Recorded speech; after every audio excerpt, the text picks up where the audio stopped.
live? I can barely You hear are? anything. Can you hear me now? I can hear you. I can hear you. I couldn't hear the intro. Oh, No okay. problem. It's all Well, we good though. in here. Welcome everybody. This is the Ish We Talk. I am Lily. You can't see her. She chose to be incognito today, but this is the self-made, self-proclaimed, all-around person for this podcast, Lindsay.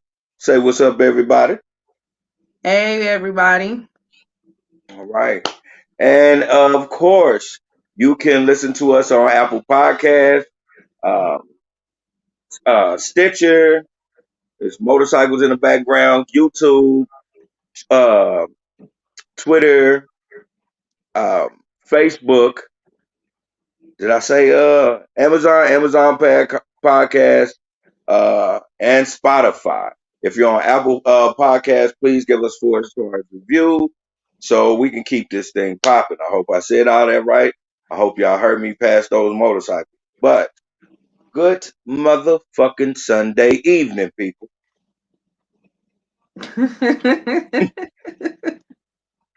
Well, good afternoon. How's it going? How's life? I I can't complain. I cannot complain. You know, just living my life like it's golden Right? That's what we have to do. all day, all day. Yeah. Uh, Anything new on the home front? Anything we want to talk about before we get into the meat and potatoes of what we do in this bitch? Um, no. No, same old, same old. You know. Yeah. We still in mourning, and we're just gonna continue to be in mourning for a minute, I guess. Man, Yeah. shit, we losing everybody, man. We lost X, we lost Black Rob, and then we just lost Shock G, the one who put the satin in your panties. Never met a hoochie that could share me. Yeah. R.I.P. to Shock G. Man, Yeah, that I one didn't came know my out of man left was that field. old though, man. Yeah, I didn't either. That one definitely came out of left field. I said, damn, that nigga was Um, 57. I thought he was like maybe 52. yeah, well, they came out in the late 80s. That's why So, I had to think of because I didn't, I didn't get the fuck with Digital Planet until fucking Tupac, and yeah. that was what 90s. Early. Very, very, very early 90s when they Yeah, came out because it with was the Same same Song. song. Mhm. Yeah, I was on them. I've been traumatized my whole life since Humpty Dance. Mm. Yeah. Why did that traumatize you? So, okay. So, this is probably the reason why I feel the way that I feel about myself. But when I was in daycare, this is when the Humpty Dance was real big. And I remember it was like about three or four of us, we were singing the song, and it was one boy, and he was singing the rap. And when he said, "Come here, fat girl," he said that to me. Oh, So for 30 some odd years, I've been traumatized. Yeah. oh my God! I am so sorry. I wasn't even that fat. At least I That was don't when think you I was a was. kid. You Yeah, said daycare, so you was a kid. yeah, I was a kid. I He was didn't a know no kid. better. He didn't probably even mean no harm. He didn't struck you for life. If you listening to Yeah, this right now, man, you fucked Lindsay up and you didn't even try to. yeah. Kids could be so cruel. But that didn't keep me from liking the song. But on that part, I felt some type of way. So So do yeah, you even rap that part when you hear it now, or you just I shut the rap fuck it. up? I rap it, but that probably fucked me up for the rest of my life in regards to like my image of myself. You know, so it is what it is.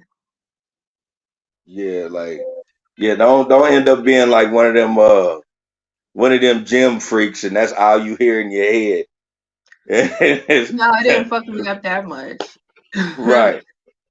Don't No. be like, man, what? Every time you do a good workout, look at yourself in the mirror and all you hear is, come here, fat girl. Come here. Are you ticklish? You just start doing like 100 sets of burpees and shit, crying to Right. yourself. You're like, this is not gonna be me. Yeah. Yeah. But I mean, yeah, that probably messed me up. That probably started the whole body image of myself in my head. So yeah. Holy Yeah. shit. Well, I got uh yeah, that yeah. And Yeah, moving man. That's what I was about to say. Rest in peace, Shock G, man. on. Your lyrics, your lyrics really pushed a whole movement for years. Yeah. Yeah. Yeah. Yeah, that sucks. But I really enjoy Shock G. I used to really enjoy watching them skate to Freaks of the Industry. Mm, I like freaks of the industry. Yeah. Oh, thanks again, Glenn. He said, "Thick girls, we love them." Now, we ain't even gonna help her out on this one, Glenn, man. She dug her own hole for this. We gotta let What? her pull herself out of that one. How? That messed me up. I am traumatized. That little boy didn't mean that. You took that way. You took that to Out this of day. all the girls, he came to me and said, "Yo, fat girl." Listen, Like, you've been the tallest person in the room ever since I met you. That's probably what he was focused on.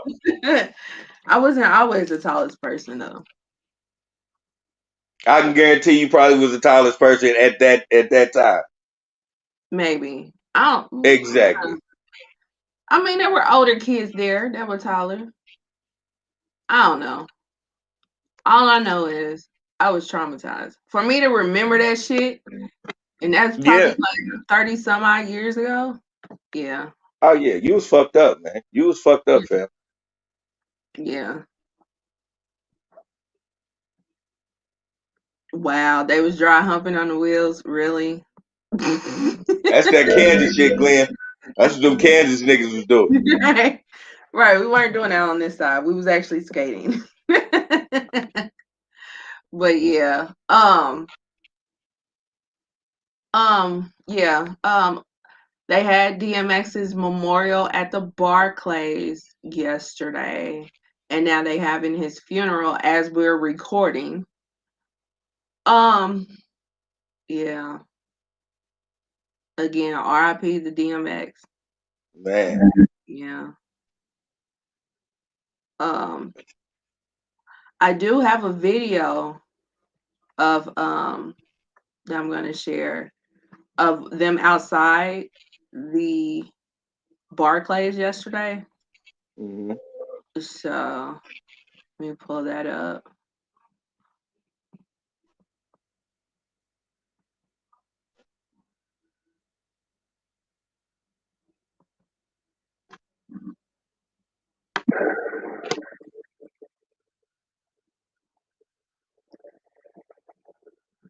Damn, everybody came out. Yeah. Yeah, see the monster truck? Hmm.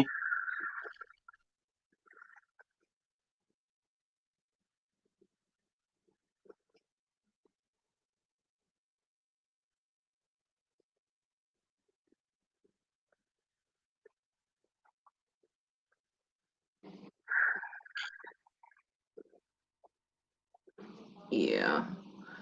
Yeah. So, for those that are just listening, I played a video of them showing DMX's casket, which was a red casket, on the back of a monster truck, and then all the bikes, because you know the whole Rough Riders thing was bikes. Them showing all the bikes outside the Barclays after the memorial service yesterday. Um, do you have any thoughts or comments in regards?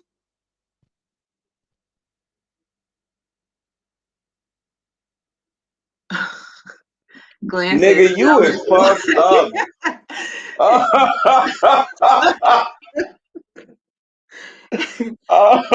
Glenn says he comments, I know his body was in there all sideways after getting him up there. You disrespectful. Yeah. But oh God, I said the same thing in my head. Like, boy, this shit all slumped in. They probably done broke this nigga kneecaps and everything, man. And slammed that nigga up all the way up on a monster truck. Oh Damn. Lord. I Uh, did not see the video of them putting the casket on the monster truck. However, I'm assuming they did have an incline. I'm sure they did nah. it in some professional way. So his They body had was like two ropes and like three niggas hanging on the bottom of that bitch. Yeah, horrible. Nah, Oh my nah, nah. God. No, Uh, I'm sure they did that in a secure way. yeah, very Yeah. professional, very professional. Right. Uh, like I Right. was saying, I just really wonder how the relationship with the Rough Riders was. Oh Because my I God. know he was producing more music.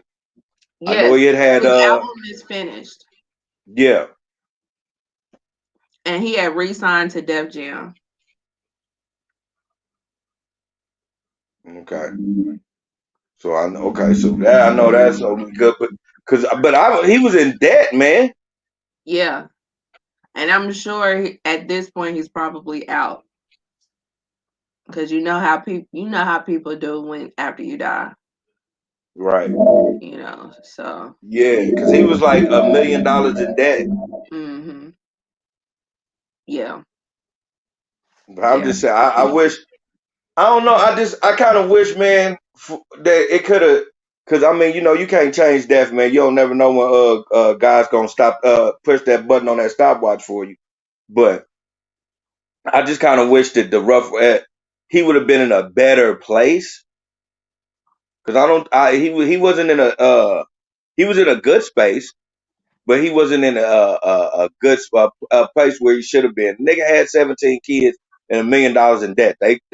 They could have they should have made sure that, you know what I'm saying, he was good before, you know what I'm saying, he passed. Yeah.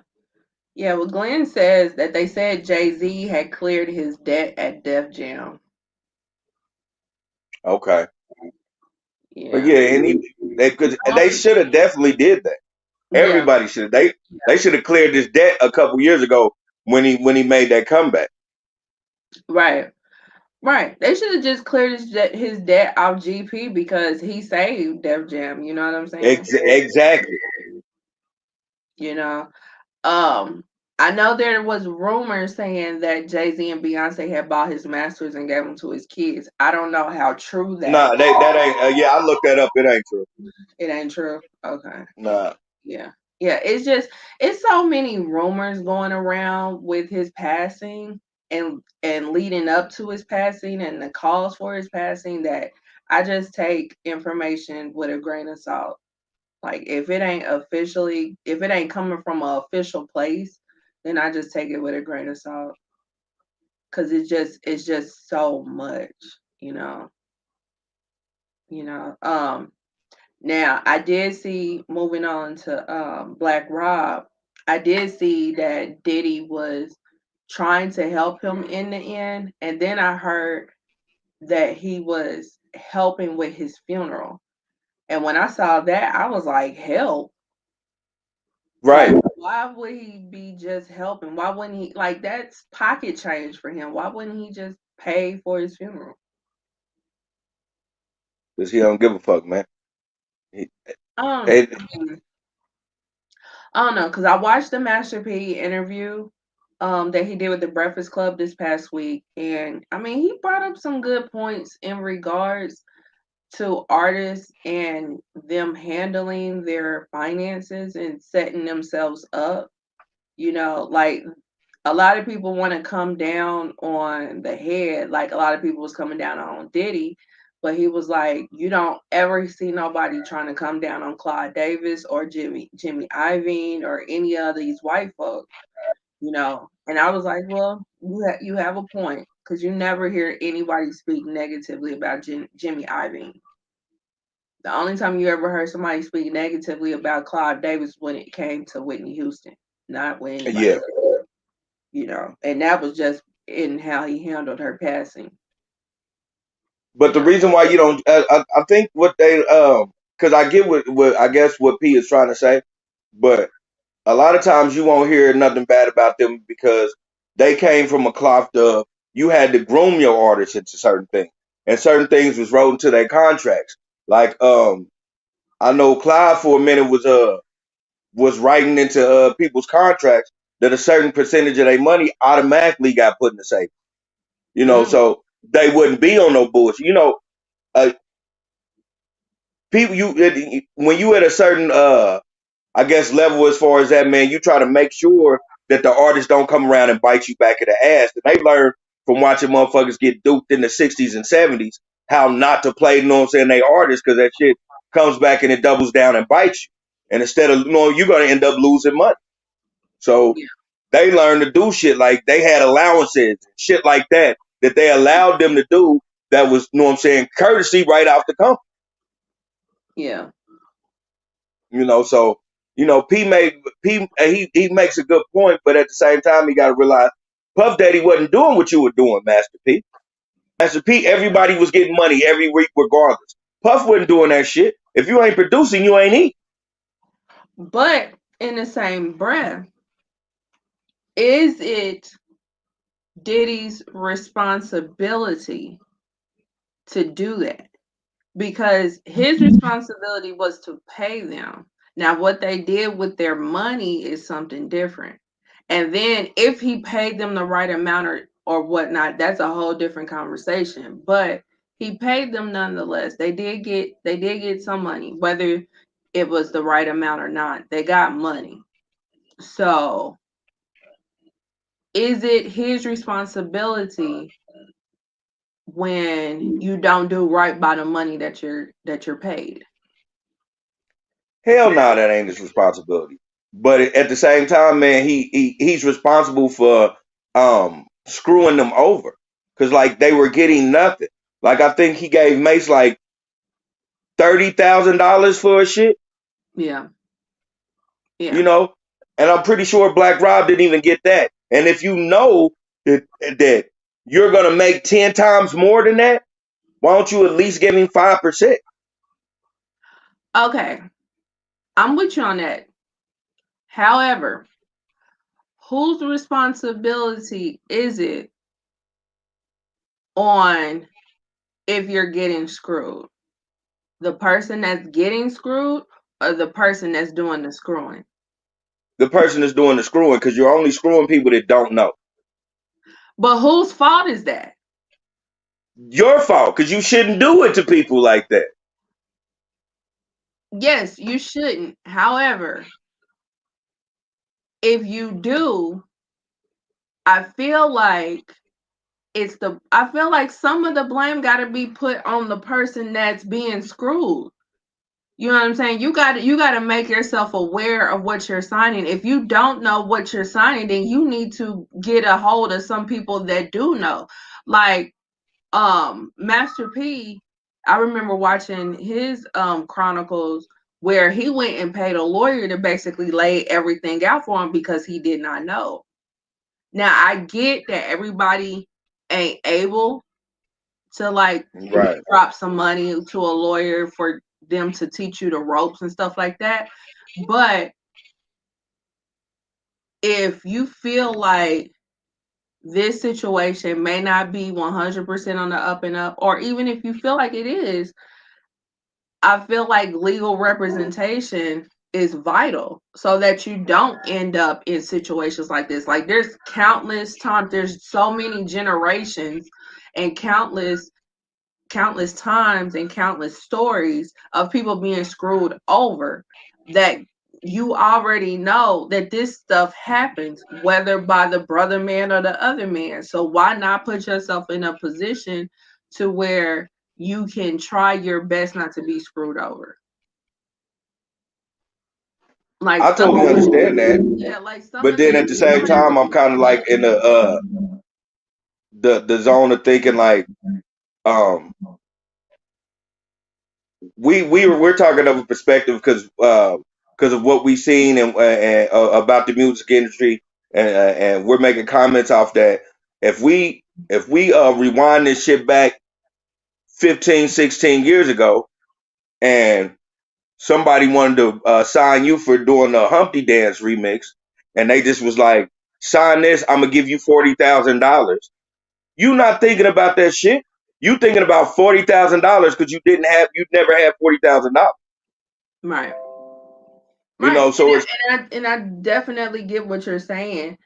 However, um, excuse me, you gotta be mindful that if this person is willing to pay me $40,000 for this song, just imagine how much money he's making off of the song. but yeah, I get that, but that's the knowledge we have now. Back then, you couldn't tell nobody that, People have especially if people have been getting screwed over for generations. Like there's they like I have. said before, there are countless stories of people getting screwed over. This stuff is well known that people get screwed over in the music industry if your paperwork ain't right. So with that being said, just off the top, you got to take that contract and sleep on it, go take it to somebody and have them read it over, get a second opinion. You know what I'm saying? Like you got to kind of set yourself up so that you can try your best not to get screwed over. Now in some cases it was inevitable. In some cases, you may be living on somebody's couch and this 40,000 could do numbers for you. That's what I was about. Yeah, I was sure about to say you got to if we got to look at that on a scenario, on a scenario, a different scenario basis, because everybody's shit is different. The nigga Yeah. who mama's, know what I'm saying, who mama worked 3 jobs and is 7 people to live in a 2 bedroom apartment. He ain't thinking about that, and then nobody's around him even teaching him to even think about that. They just like take the money, get us the fuck out of Yeah, and I get that, but then in the same breath, it's like if you take the money when you already know countless times before people been screwed over in this business, and you already got the mindset of this, like I'm not special. This could possibly happen to me as well. And you not letting nobody else look it over or anything like that, then you can't complain that you don't own your masters. You can't complain that this person that made $1 million off of you and only paid you 40. You know what I'm saying? Because you went into it knowing that this is what it was. You know what I'm saying? it. Yeah, but you know why they complaining? I'm gonna keep it real. I'm gonna piggyback on what Master P said. The reason why they complaining is because you wouldn't have, and we know about Puffy fucking niggas now, but back then you would have never thought Puffy would have fucked you. You definitely signing that contract with black ass Puffy. Yeah. So the thing Yeah. with we feel like everybody felt victim back then because you actually thinking you fucking with, know what I'm saying, a nigga who's down for you because the last orders you ever seen him have that was a rapper, he made oodles of money for. Right. So you thinking you next, you know what I'm saying, you next on back. Like Right. you don't know that, you know what I'm saying, you getting screwed over. Right. You don't, yeah, you rather Puff tell you this and this and this than a white man tell you that because we already know, not to downplay any type of race, but we already had that agenda that Jewish people and white people will fuck you over in the industry. That's what we were taught. Yeah. When you got a black entrepreneur blowing up and making money, You ain't thinking he trying to fuck you over because you looking at that like shit. He look at the same thing I look at in the mirror every day. Black skin, and we don't screw over black people. But what a lot of people don't realize is uh, he had to be. He only way he got that position is he was a cutthroat. Mm-hmm. Right. But you don't see that back then. You just say I'm riding with Puff. Puff had thug niggas wearing shiny suits because motherfuckers was riding with Puff. Yeah. So Yeah. I you understand you that blame you blame the artist, but then you be like Puff, you was wrong as a motherfucker. Because even a 360 deal could work out for you if that 360 deal kept you on the road. He wasn't even doing that. Yeah. Yeah, and I get that. You know what I'm saying? I'm just saying that the responsibility does not solely fall on Puff. You know what I'm saying? It's easy to blame Puff, and the optics look terrible. Puff is damn near a billionaire, while Exactly. literally almost everybody that was on the Bad Boy roster is, if not destitute, close to it. You know what I'm saying? Exactly. So it's You got like, those bitches in total working for Sprint right now. yeah, yeah. And if it wasn't for like 112 and Faith going out getting other deals outside of Bad Boy, they probably will be in the same boat as everybody else, you know? So, and then who he got now? He got Machine Gun Kelly and Janelle Monáe. I think he still got her too. And they okay from what we see, you know what I'm saying? But they ain't really been doing music lately. Right. So They didn't. Everybody had to step off their own venue. It's like Dame said, shit. Sometimes you sign a deal where the music industry don't make you no money. You got to do other shit. right, right, right. So I just like, I get blaming him, and like I said, the optics look terrible, but I just feel like he's not the only one that should be holding blame. Glenn says they get the contracts when the artists have less than nothing, and the company will assign one of their layers to okay the contract. Conflict of interest. Exactly.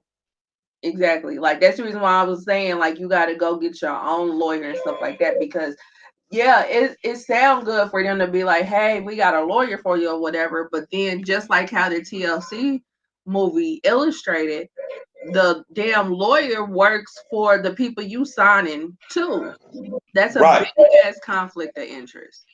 So it's like you gotta step out and go get like a third party involved to, if not teach you the ropes like how Master P did, to at least read over your contract. You know what I'm saying? But then I get it, you know what I'm saying? Like, this might be the only person that's trying to put some money in your pocket, and you destitute living on your mama's couch type stuff. Like, I get why people in those particular situations would sign. You know what I'm saying? But I don't know. It's a lot of layers to it, you Yeah, know. it's a lot of layers.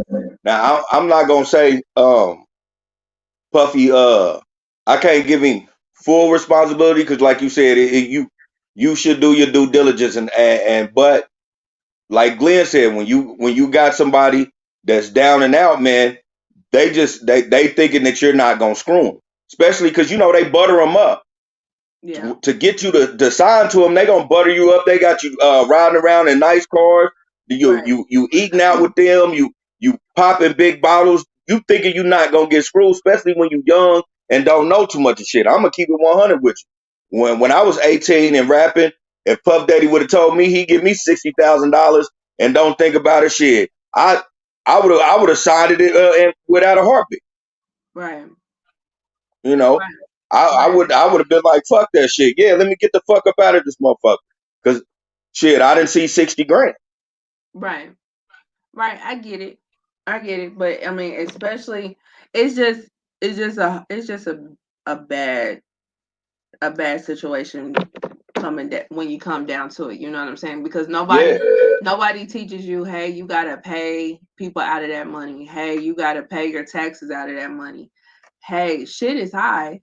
So once you buy this and buy that, you ain't got no more money. And it's not like a paycheck. It's just a check.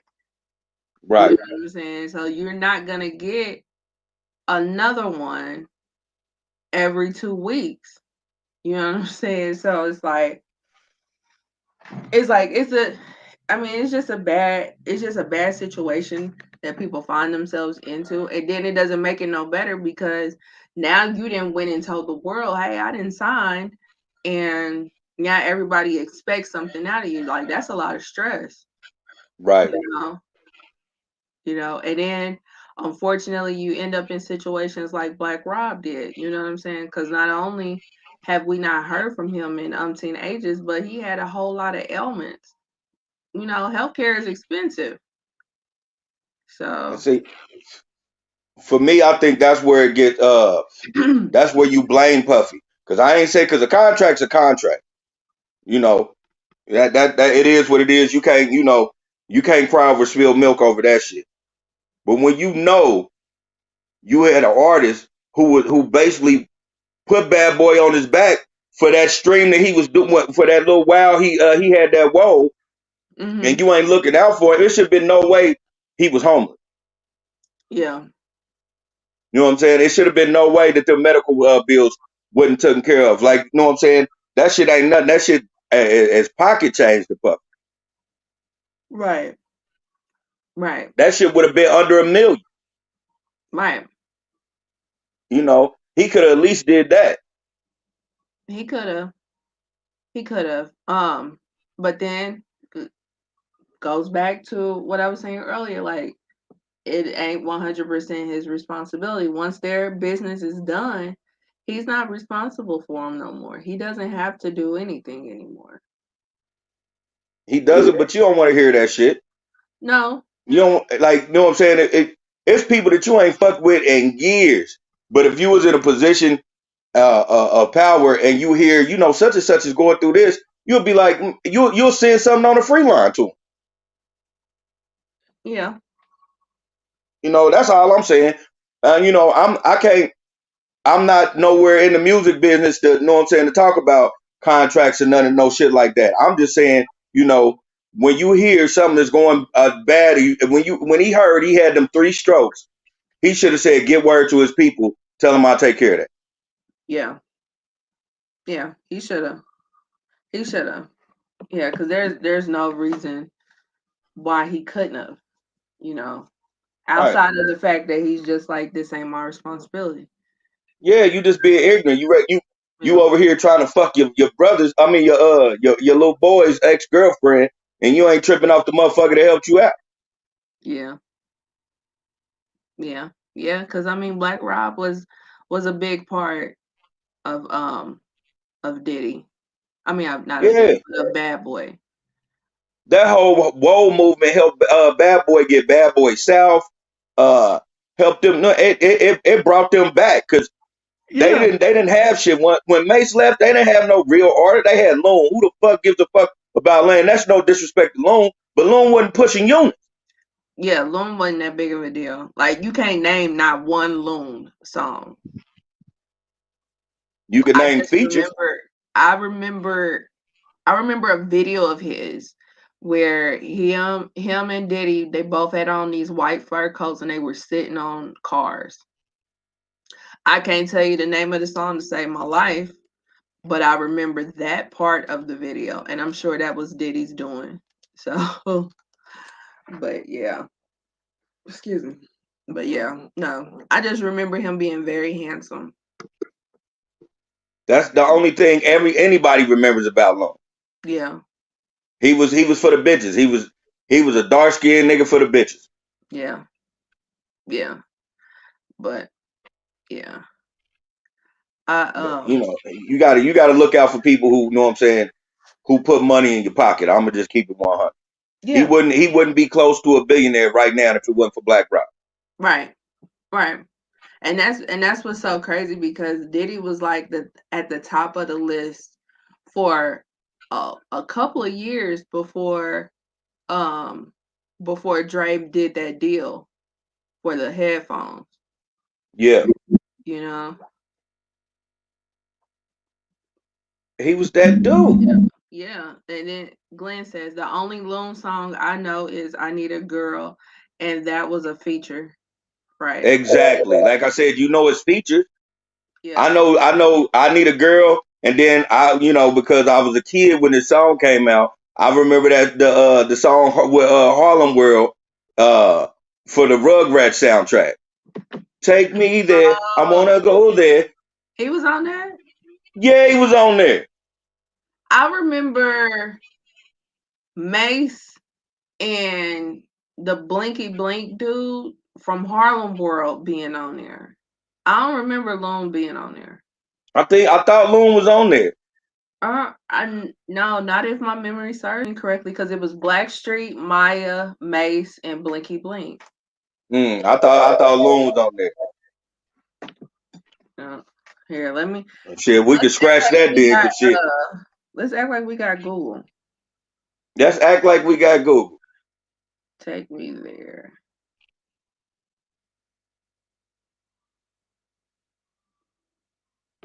Yep, it was Blackstreet, Maya, Mace, and Blinky Blink.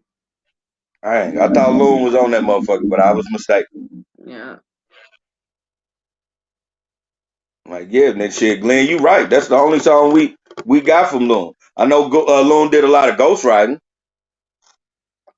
Yeah, a lot of people did a lot of ghostwriting that worked at Bad Boy. Yeah, because that's what you had to do. Because Puff wanted to be the man. Right. Right. So I don't know, man. But yeah, but has his services came up yet? You know what? I don't know. Yeah. I don't know. I think it's very it's very slap in the faces for Puff to say he'll help and not to just be like, I'll take care of the funeral expense. Right. Right. Because when I saw that, I commented like help. And then I started reading the comments and a lot of people was like help.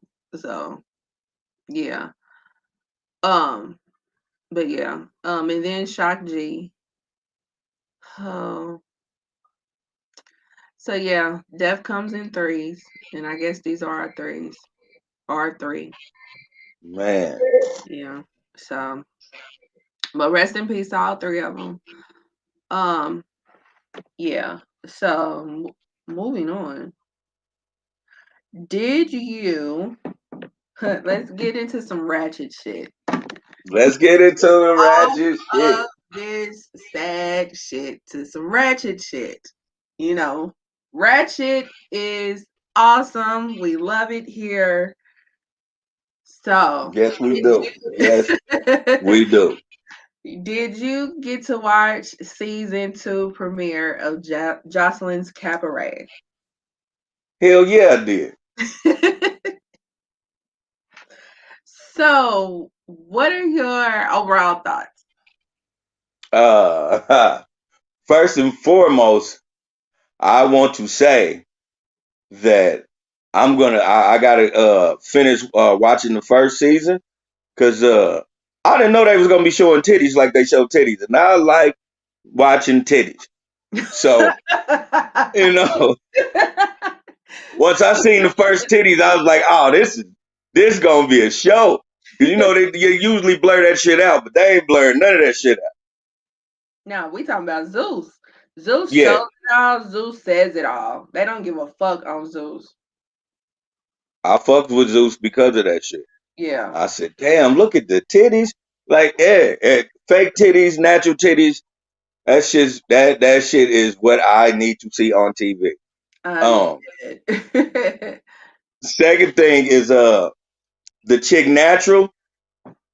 Um, I really want to see what she do for reality TV because I've been knowing natural for years. This bitch really a porn star, All the and girls she good at what said, she do.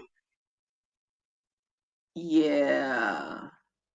Yeah, she good at what she do. So I want to see what she's gonna do on reality TV. Like, and she like real shit. Um, don't get it twisted. She is a she did study classical dance, so the bitch actually is something different. She a ratchet motherfucker with well, how can I put? She snobby ratchet because I'll be she right. can do like classic ballet on a pole. Oh wow. Yeah, the Yeah, bitch I remember actually her pretty saying that good. she's not even a dancer. Yeah, Yeah, like she's actually pretty their good. type of She dancer. Yeah. yeah, she's a classical dancer. Yeah. Wow. That would bring So something definitely different, you know. Um, yeah. That I want. yeah, I did not know that. You said what? I said I did not know that. Oh yeah. I definitely want to. I want to check and see what she do for reality TV. Because Hmm. like I said, she good at what she do. When I seen, I was like, man, that's that little light skinned bitch to be fucking from Michigan. Yeah, now I was taken back on the girl that was like, I'm not a dancer, I'm a trapper. And I'm like, Oh yeah. so when was being a trapper something that you put on paperwork as your occupation? Like, I never heard of nobody saying that I'm a trapper. I've never heard it being called trapping. I've heard it being called escorting, and I Yeah, heard it being called a prostitute. I ain't yeah, never heard, that's this new age shit now, and they call themselves trappers. I'm yeah, like, that just sounds like you trying to get a nigga set up, and I wouldn't fuck with yeah. I can see that. Because the way that she explained it, she's an escort basically. Yeah, you. Yeah. I'm like, just say you an escort. Like, why you gotta make why nowadays everything gotta have a tough name to it? yeah, yeah. Because I mean, I was just like, what? When she said that, and then I wasn't here for her saying nigga, like that got her popped. Yeah, I didn't get that either. I was like, man, what is this bitch? Right. She looked white to me. That's what I thought. So when she said you was getting money from my nigga, I was like, who is this bitch? Right. Right. And I mean, and she said it with such conviction, like, I'm here and this is what I do. And I was like, wow, okay. So, and then I was reading the comments on the Zeus app, and somebody commented was like, we really got to quit normalizing white girls saying nigga. I was like, absolutely. We really do that shit right. I don't give a fuck what you do in life, man. I don't give a fuck how much dope or pussy you done sold, man. You don't have no right to use that word, man. Right, right, right. But So I didn't get that. we really got to stop people giving people passes to say it, you know, Yeah, because that people, was that was kind of fuck. Cause I was like, man, what is this bitch? I'm like, I gotta find out what this bitch is. Cause like I don't think, and I think they should people should start saying that on the show. Like, hey man, stop dropping the N bomb. Like that shit's cool. I don't give a fuck where you grew up at. I don't give a fuck what you do for a living. I don't give a fuck what lame ass motherfuckers allow you to say that around them. You can't say it around everybody. right. But you would think people would know that by now. Like, this person may give you a pass, and that's probably when y'all in that person's living room. But you can't say that to everybody. Right. You know what I'm saying? And that person that gave you a pass is not gonna go to bat for you for saying it when somebody else is about to haul off in your ass. Like, straight up and down. Like, we just really need to chill out with that. We the next meeting, we need to have a vote on how we should address motherfuckers that continue to say it. I don't get it. I was talking to Jasmine, man, like maybe a week ago, and I said, and I don't I believe that everybody who was called a nigger derogatory should be able to say nigger. You know, I'm weird that way. I've because they called Muslim people saying niggas. They call Asian people slanted eyed nigger. They call Indians tree niggers. I'm like, okay, all right. If we just gonna allow people to say it, then it's the people that should say it, not white mo. It was never a white motherfucker saying you fucking white nigger. No. So I'm like, The most they get called is a wigger, and then they look at it as a badge of honor when they're called that. So yeah. Well, and say that, then say that then. Say that. Don't take the word that we took, as empowerment to try to, downplay what the fuck I'm trying to say to you. Like I don't get that. And I hate to always have that argument of why y'all get to say it all the time and we can't. Because y'all are the ones that made it wrong. yeah. That's why. I just don't understand what's the big deal with not saying the word. Like, you got such a whole dictionary full of words that you can use that won't get your ass whooped. That word will get your ass whooped. So just refrain from saying it. You refrain from saying cunt. You say cunt Right. to a white person, they lose their shit. So same here. Only much worse because we're gonna lose our shit on your face. Right. You know what I'm saying? So just I act just like don't get it. They yeah, want everything. And that's not downplaying all my white people or white listeners or none of that. But my thing is y'all want to control everything that y'all want to control something that we took over to I guess look at a word in a better light for us. Like I said, I grew up in the 80s and the 90s. So I was taught nigga meant never ignorant, getting goals accomplished. You know, mm-hmm. that's what nigga was that I grew up on. So if we use that word to empower ourselves, why do you want to take it somewhere? You want to take everything that we do. Like, damn, I don't understand it, man. Y'all already took Jack Daniels, y'all took the Right, light bulb, y'all took every fucking thing. Can we just have right, one thing? right, right. But that was just a little tidbit of the episode. Right, yeah. That subject is very, very touchy, which they didn't even address on the episode, but it just yeah. But what was addressed on the episode was that damn double homicide comment. That was heat. Whew, That was heat. child. Okay, so for anybody who hasn't watched it yet, um, Joseline is basically she has about 10 girls that are gonna be in this house with her, and she's gonna pick one. It's like an elimination type show, and she's gonna pick one to be in her cabaret that she's doing in Atlanta this season. The first season was in Miami. And so they just came to the house. She's talking to them or whatever. You know, these women are coming from the gutters. They're coming from strip clubs, they're coming from prostitution, they're coming from online prostitution. Well, online whatever. You know what I'm saying? So They hoeing. They hoeing. yeah. So excuse me. So she's using this as an opportunity because that was part of the life that she came from before Stevie J got her out. Right. So she's using this as an opportunity to try to change some women's lives, which is a good thing.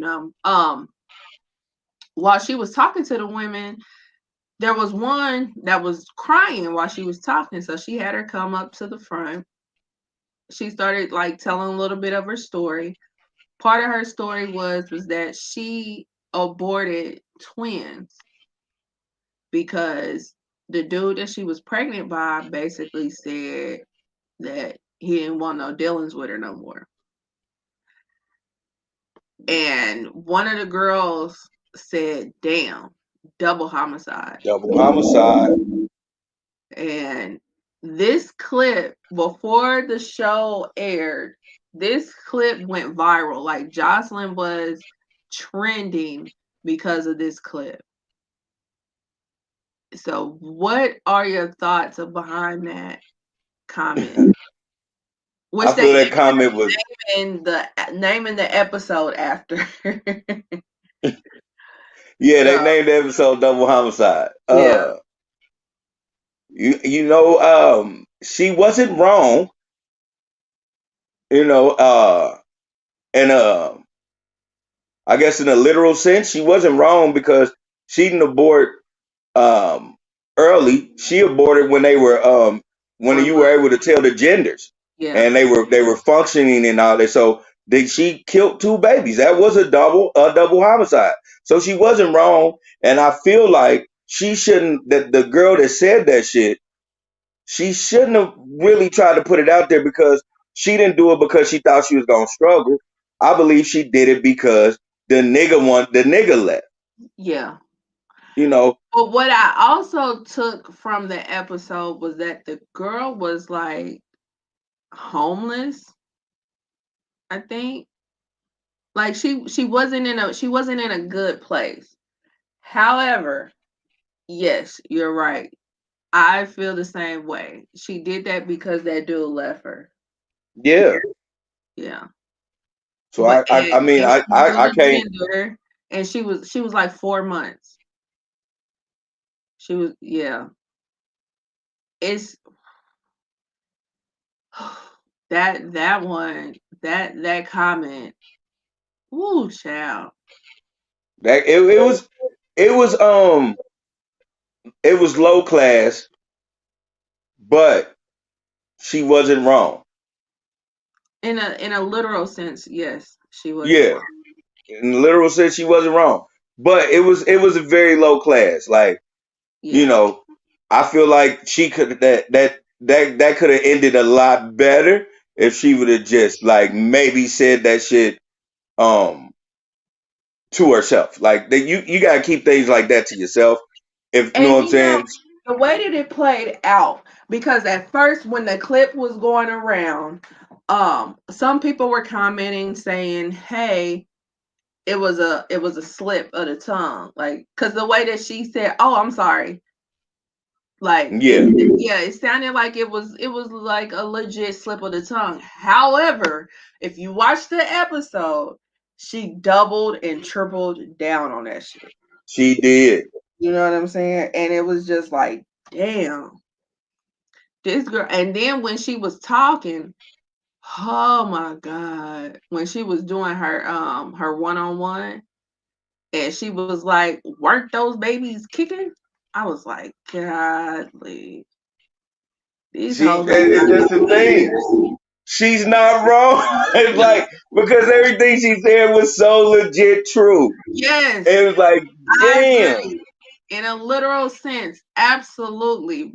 However, everything don't need to be said. Like, God, wait.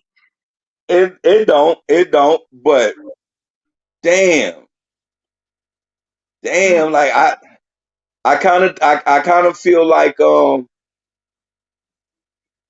she set herself up for that. Mm-hmm. I think because Yeah, you in this motherfucker with what you know. To be fair, you in this motherfucker with strippers and prostitutes. They don't give a and it's a fuck about none of that competition. bullshit. And it's a competition. So you're in a Yeah, you're in a house with strippers and prostitutes competing. So yeah, absolutely. Like these hoes ain't here to be your friend. They ain't here to give compassion to your situation. right. You know what I'm So saying?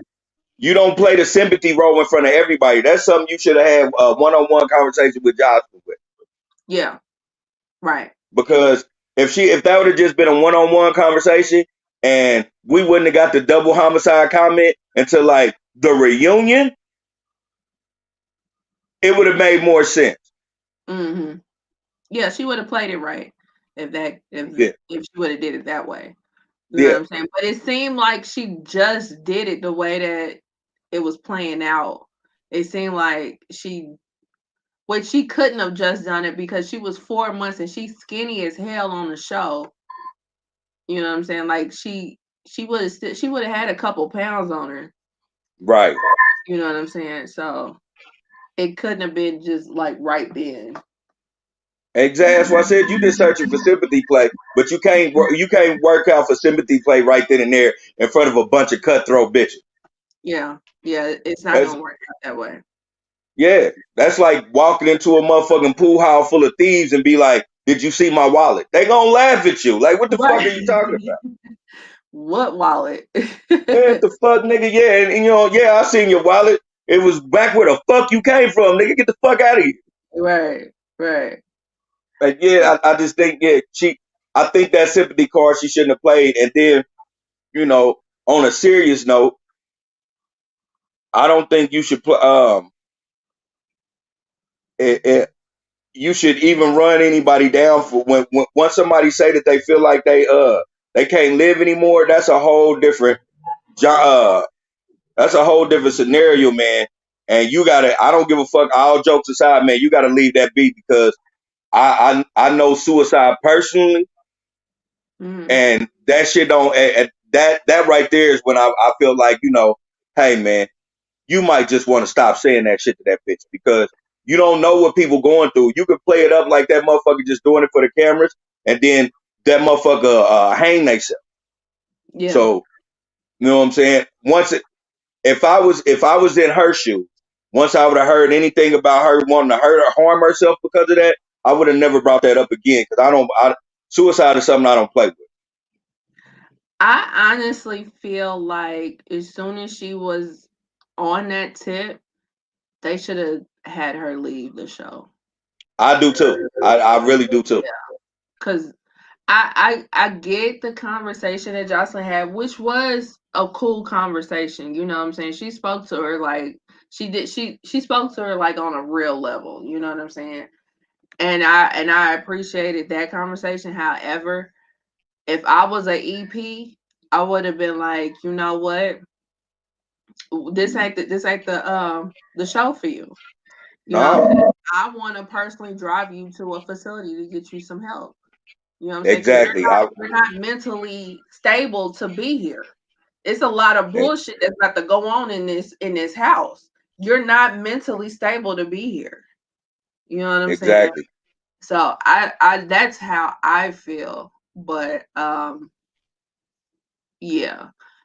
I mean, they feel like they did their part by putting that suicide shit at the end, but yeah. Nah, nah. It was doing their part would have been sitting there to the side and Jocelyn saying, I sent her to get help because when you're Mm, dealing with situations when it comes to your mental, you know what I'm saying? I ain't talking about a cold or getting COVID. Your mental health is something that'll keep you stagnant and it can harm you way more than anything else can. right. So that's Right. something that you need to check in. When somebody tells you that they feel like harming themselves or they don't want to be here no more, you got to take the due diligence to try to at least try to find them help. Now it's on them to take the help, Right, but right, right. I know me, I'm gonna try my best to try to find you some help. Right. And then that's a liability too on the show. You know what I'm saying? Because if she do something to herself on the show, her people could come around and try to sue. And then on Yeah, top of that, they're gonna be trying to blame the show, and then the show might be canceled altogether just because somebody didn't try it, or may have tried to kill themselves, or may have actually committed suicide on the show. And then you just never know when somebody's breaking point is. Like there could be an elimination where she just takes it extremely hard, and then when she go home she hang herself. Like you just never exactly. know.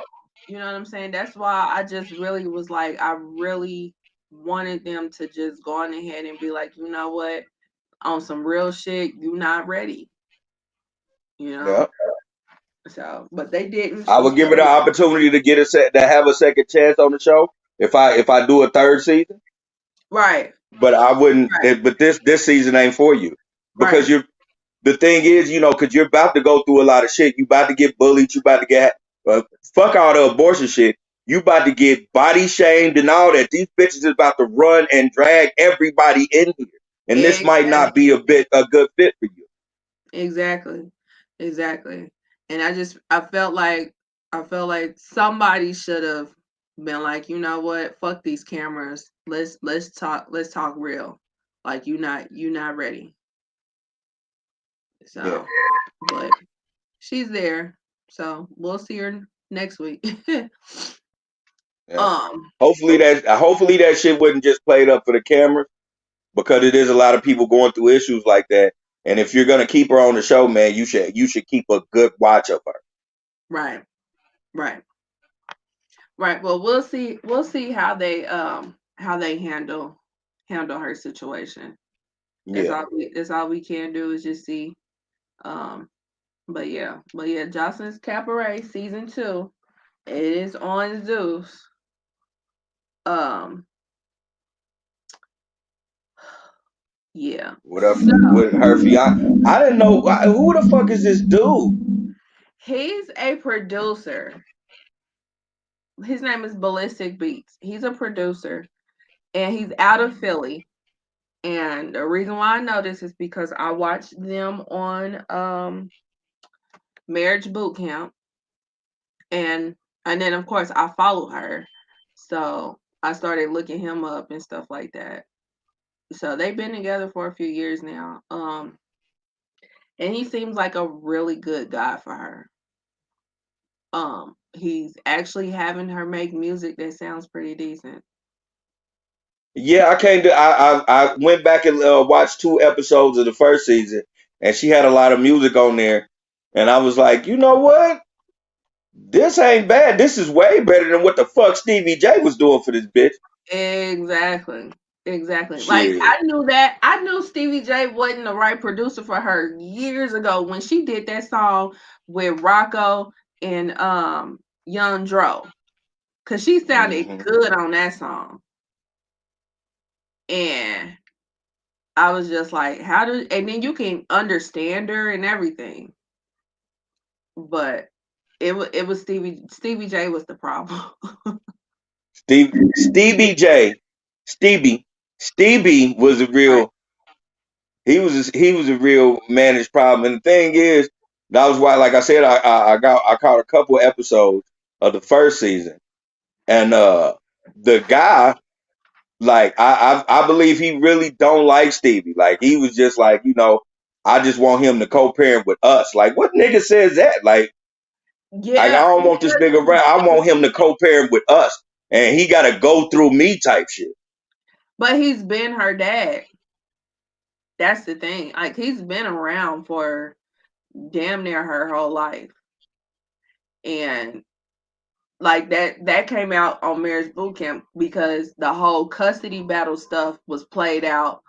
Well, they didn't show it on there, but when it came down to the decision, that was on the show. And Joseline flipped her wig, of course, because she's been the primary caregiver. Now all of a sudden she got to share custody with a man that's Mm-hmm. barely been in Bonnie Bella's life. And so I can see where Ballistic Beats was feeling some type of way. You know what I'm saying? Because he was saying like he do want Stevie to be more involved in her life and stuff like that. But he was like he don't have kids himself. And he was just like, I do everything for them. Like I wake up to them, I go to sleep to them. Like it's them. So Mm-hmm. I can definitely see why he would make comments like that and stuff like that because Yeah, cause he's been in her life. cause she had mentioned like, Stevie would be trying to control me to this day, and he has a wife and whoopty whoop, and he kind of like looked at her like, I'll slap the shit out that nigga. Like he just looked and he said some shit like, well, that's why you got a king like me in your life, because see, somebody like him would never approach a king. And I was like, yeah, he don't like that dude for real. Yeah, yeah, because he probably seeing him for his work. Yeah, he don't like Stevie at all. Like I think if it was like if they was in a close quarter room and Stevie was doing Stevie, that nigga would try to punch him in the motherfucking face. Yeah. Yeah. Yeah, But he you could, know, that's just hearsay. That's just little old me from Kansas City. But nigga, I be peeping the wrong vibe, nigga. That's the wrong vibe. but I was told this a long time ago, like niggas can peep out other niggas when they be on fuck shit and when they be legit and stuff like that. Oh yeah, hell yeah. They can peep that way before a woman can peep that shit. So he probably seen it from day one. Hell, he probably was a watcher of Love and Hip Hop. Yeah. You know what I'm saying? And now that he's in close quarters, he's probably really seeing him for his work and was like, "Oh no, we're not doing this." You know what I'm Yeah, saying? yeah, because it is one thing to like to hear from, you know what I'm saying, from a chick. It's another thing to actually see it for yourself. Yeah, yeah. So yeah, so he probably ain't in the building for that nigga. But I'm not mad. You know what I'm saying? I'm not mad because at the end of the day, yes, Stevie J was phenomenal. Your word, phenomenal at TV. But in Yes. real life, that nigga trash. That nigga's trash. Straight up and down.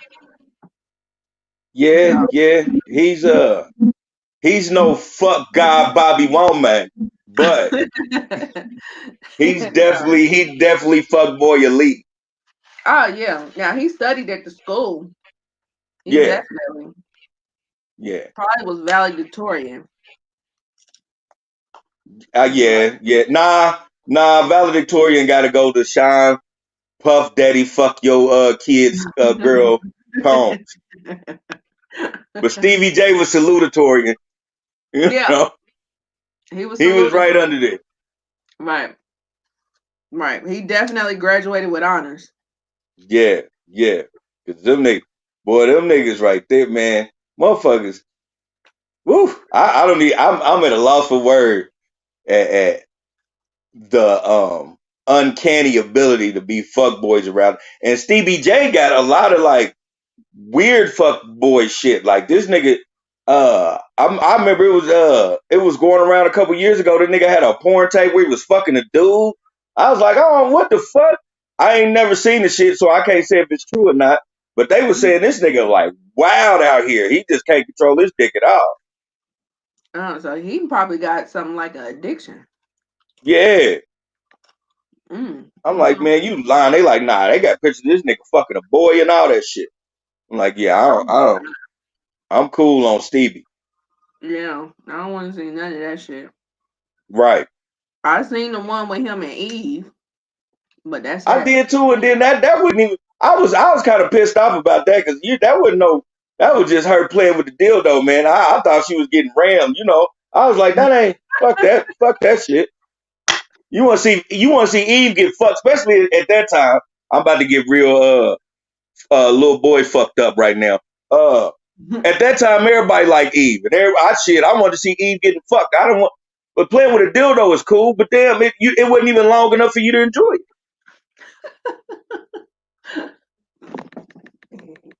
I'm weak. I'm just saying. I'm just saying.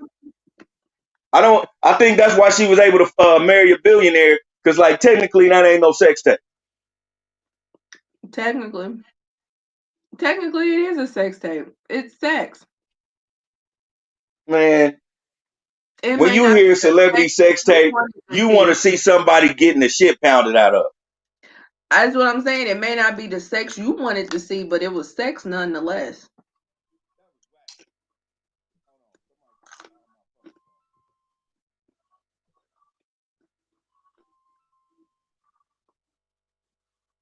Hello? I can't hear you.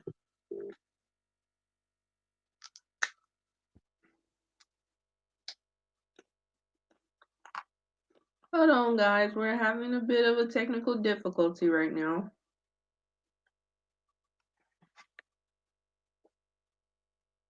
Hello. Yeah, I hear you now. Can you hear me? Yup. Okay, I'll pause it. Hold on. Cool. Okay, we're back. My bad, man. I work through my phone because I'm a broke nigga. Nah. Don't, let me not put that bad energy in the air. But nah, Right. somebody was trying to call me. But yeah, man. Like I just, that was masturbation. That wasn't a sex tape.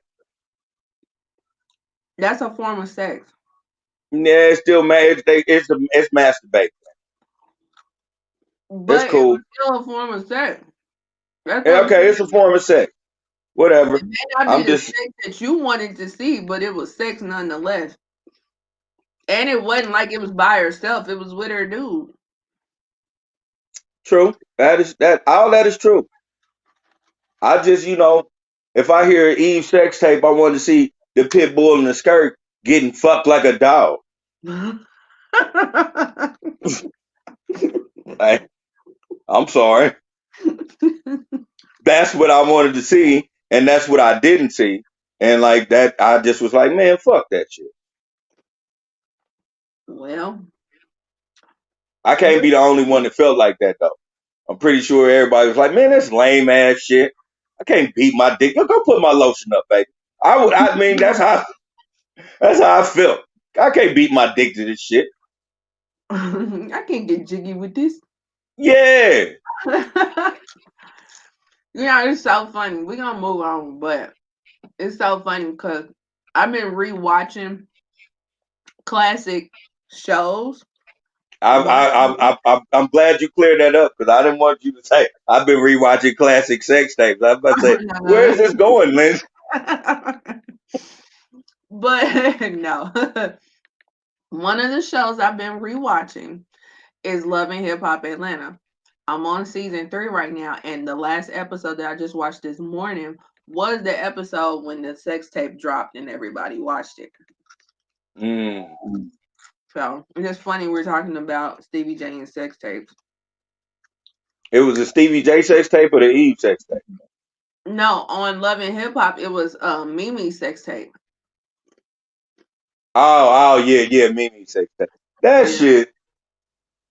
yeah, that was a yeah. I've only seen like a 5-minute clip. However, I did listen to this podcast where it was like about 4 of them, one female and 3 dudes. They watched the whole they watched the whole sex tape, and they recorded their commentary while they watched it. And that was a very informative podcast. Cause at the end they was like, "Yeah, this did nothing for me. That shit was boring." The It was. was at the very end. And this one And, dude, he was like, after I watch a porn, I may want to do something to myself. Like, I don't feel like I want to do nothing. I just want to go home and go to sleep. and that was the thing. It wasn't nothing sexy about that shit. That shit did not make me want to pull out the lotion at Yeah, all. yeah, Like that's how I knew it was whack. And then for them to say it was homemade, when I seen it, I was like, man, come on, you can't get them this angles shit was homemade. a fucking lie. Yeah. That was a You know what I damn mean? Motherfucking shit. Well, back in my day, man, we used to make movies like it was nothing, nigga. You can't get some of them angles. right. And it's so funny because at the end of the episode was when they did their interview with Vlad, and Vlad was like, "I watched it, and the only thing that came to my mind was who's the cameraman." And they was like, "Oh, it's nobody." Blah blah blah. They was like really trying to play it off and shit. He pulled out the laptop and was like, "This scene right here, Exhibit A." Like he was on their head, and they really was like really trying to hold up to this narrative that this was just a legit sex tape. Nobody was in the room, and then they tried to come back later talking about all we had to do pickup scenes. I'm like, man, quit lying. Somebody, man, yeah, man, yeah, you needed the money, just say that. Right, And then you didn't even need the money. It was that nigga Nico capitalizing on his never had a career. right. That's who needed the money was Nico, Yeah, because Mimi you didn't need did that shit for Nico. right. You were so fucking. That's the thing about Stevie J. Stevie J fucked bitches up so much that they would go to another fuck nigga to know to get away from who Stevie J's fuck boy had. Right. Right. It was crazy. That Cause shit this was bitch crazy. went from fuck nigga to the chick that looked like the nigga from Bell Bill DeVoe.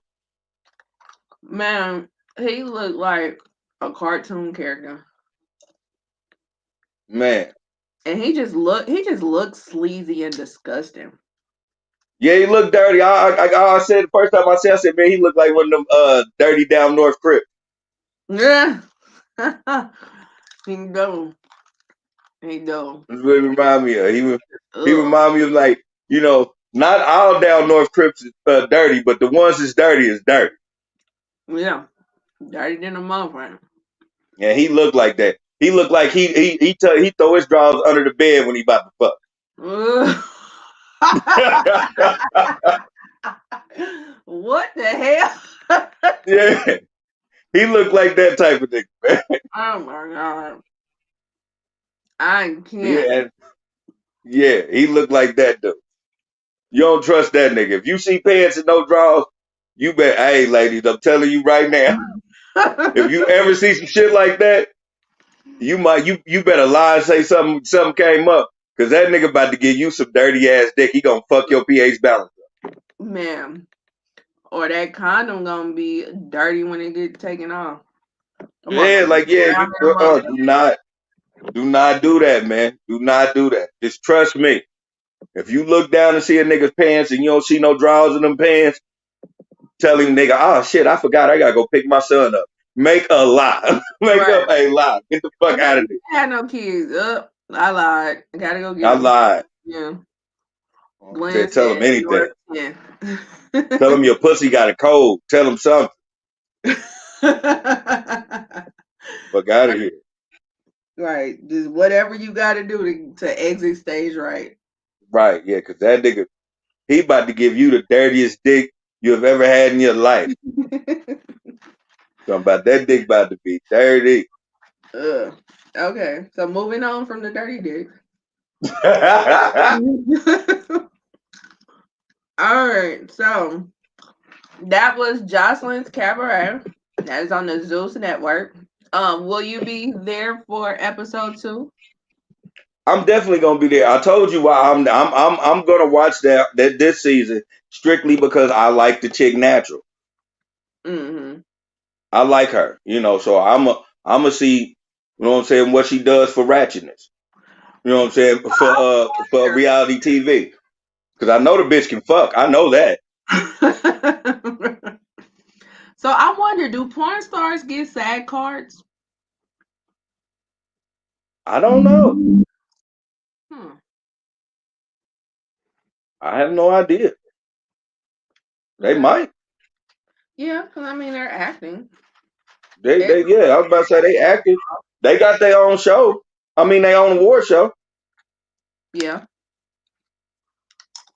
Yeah. But I Mm-hmm. just heard recently that reality stars don't. Because it's not acting. They don't consider it acting. I can see that. Yeah. So anyway, what do you want to talk about next? What we got on the list? The George Floyd verdict. Yeah, we can talk about Floyd. Yeah, my man Floyd. Okay, so Derek Chauvin, who is the officer who had the knee on the neck of George Floyd, they had closing arguments and the verdict did all this past week. He is guilty of all 3 charges. Yeah. I personally didn't think that they were gonna find him guilty on all 3. I knew they was gonna find him guilty, but not all 3. Yeah, So I just thought he was gonna get manslaughter. yeah, yeah. Um, but they only deliberated for like a day and a half. It seemed like because they did the closing arguments Monday and they deliberated Tuesday. Yeah. And by Wednesday afternoon, they were telling us the verdict. So, um, they revoked his bail, so he is in custody, and he's Hmm. on suicide watch. Of course. Yeah, But suicide watch is just it's a it's a how can I say it? Well, fuck it, I'm just offend people. Suicide watch is just a pussy ass way of saying we put him in protective custody because we know niggas is ready to fuck him up. yeah. I don't know if I said the Derek Chauvin verdict or the George Floyd verdict, but I meant the Derek Chauvin verdict. If I I said think you said Derek Show. okay, but Glenn says that fool looked so befuddled in that mask when they said not guilty. The memes of that picture when they said guilty. Yeah. You know the funny part about it, I was listening to it on the radio and they was just saying that he had a blank face. And then I seen it on TV and he didn't have no blank face. He was looking like you motherfucking niggas. Like Did he was looking like you peep bitch the out three person? counts? Did you peep the person that was behind him on the computer? No. Okay, so he was just typing, you know what I'm saying, minding his own business. They just said guilty. He's still minding his own business. They said guilty again. He stopped and turned around like, what? Like, they was like not expecting it either. Nobody. I think this was one of them uh trick games because I'm pretty sure that they thought they was gonna be like, okay, we gonna get manslaughter, we gonna go about our business. Them jurors must have been like, you know what, we about to fuck the world up. Mm-hmm.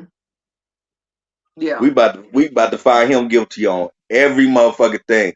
They And had to. Like, it was just like you didn't need all of these witnesses, all these character witnesses, all these visual witnesses, all these experts.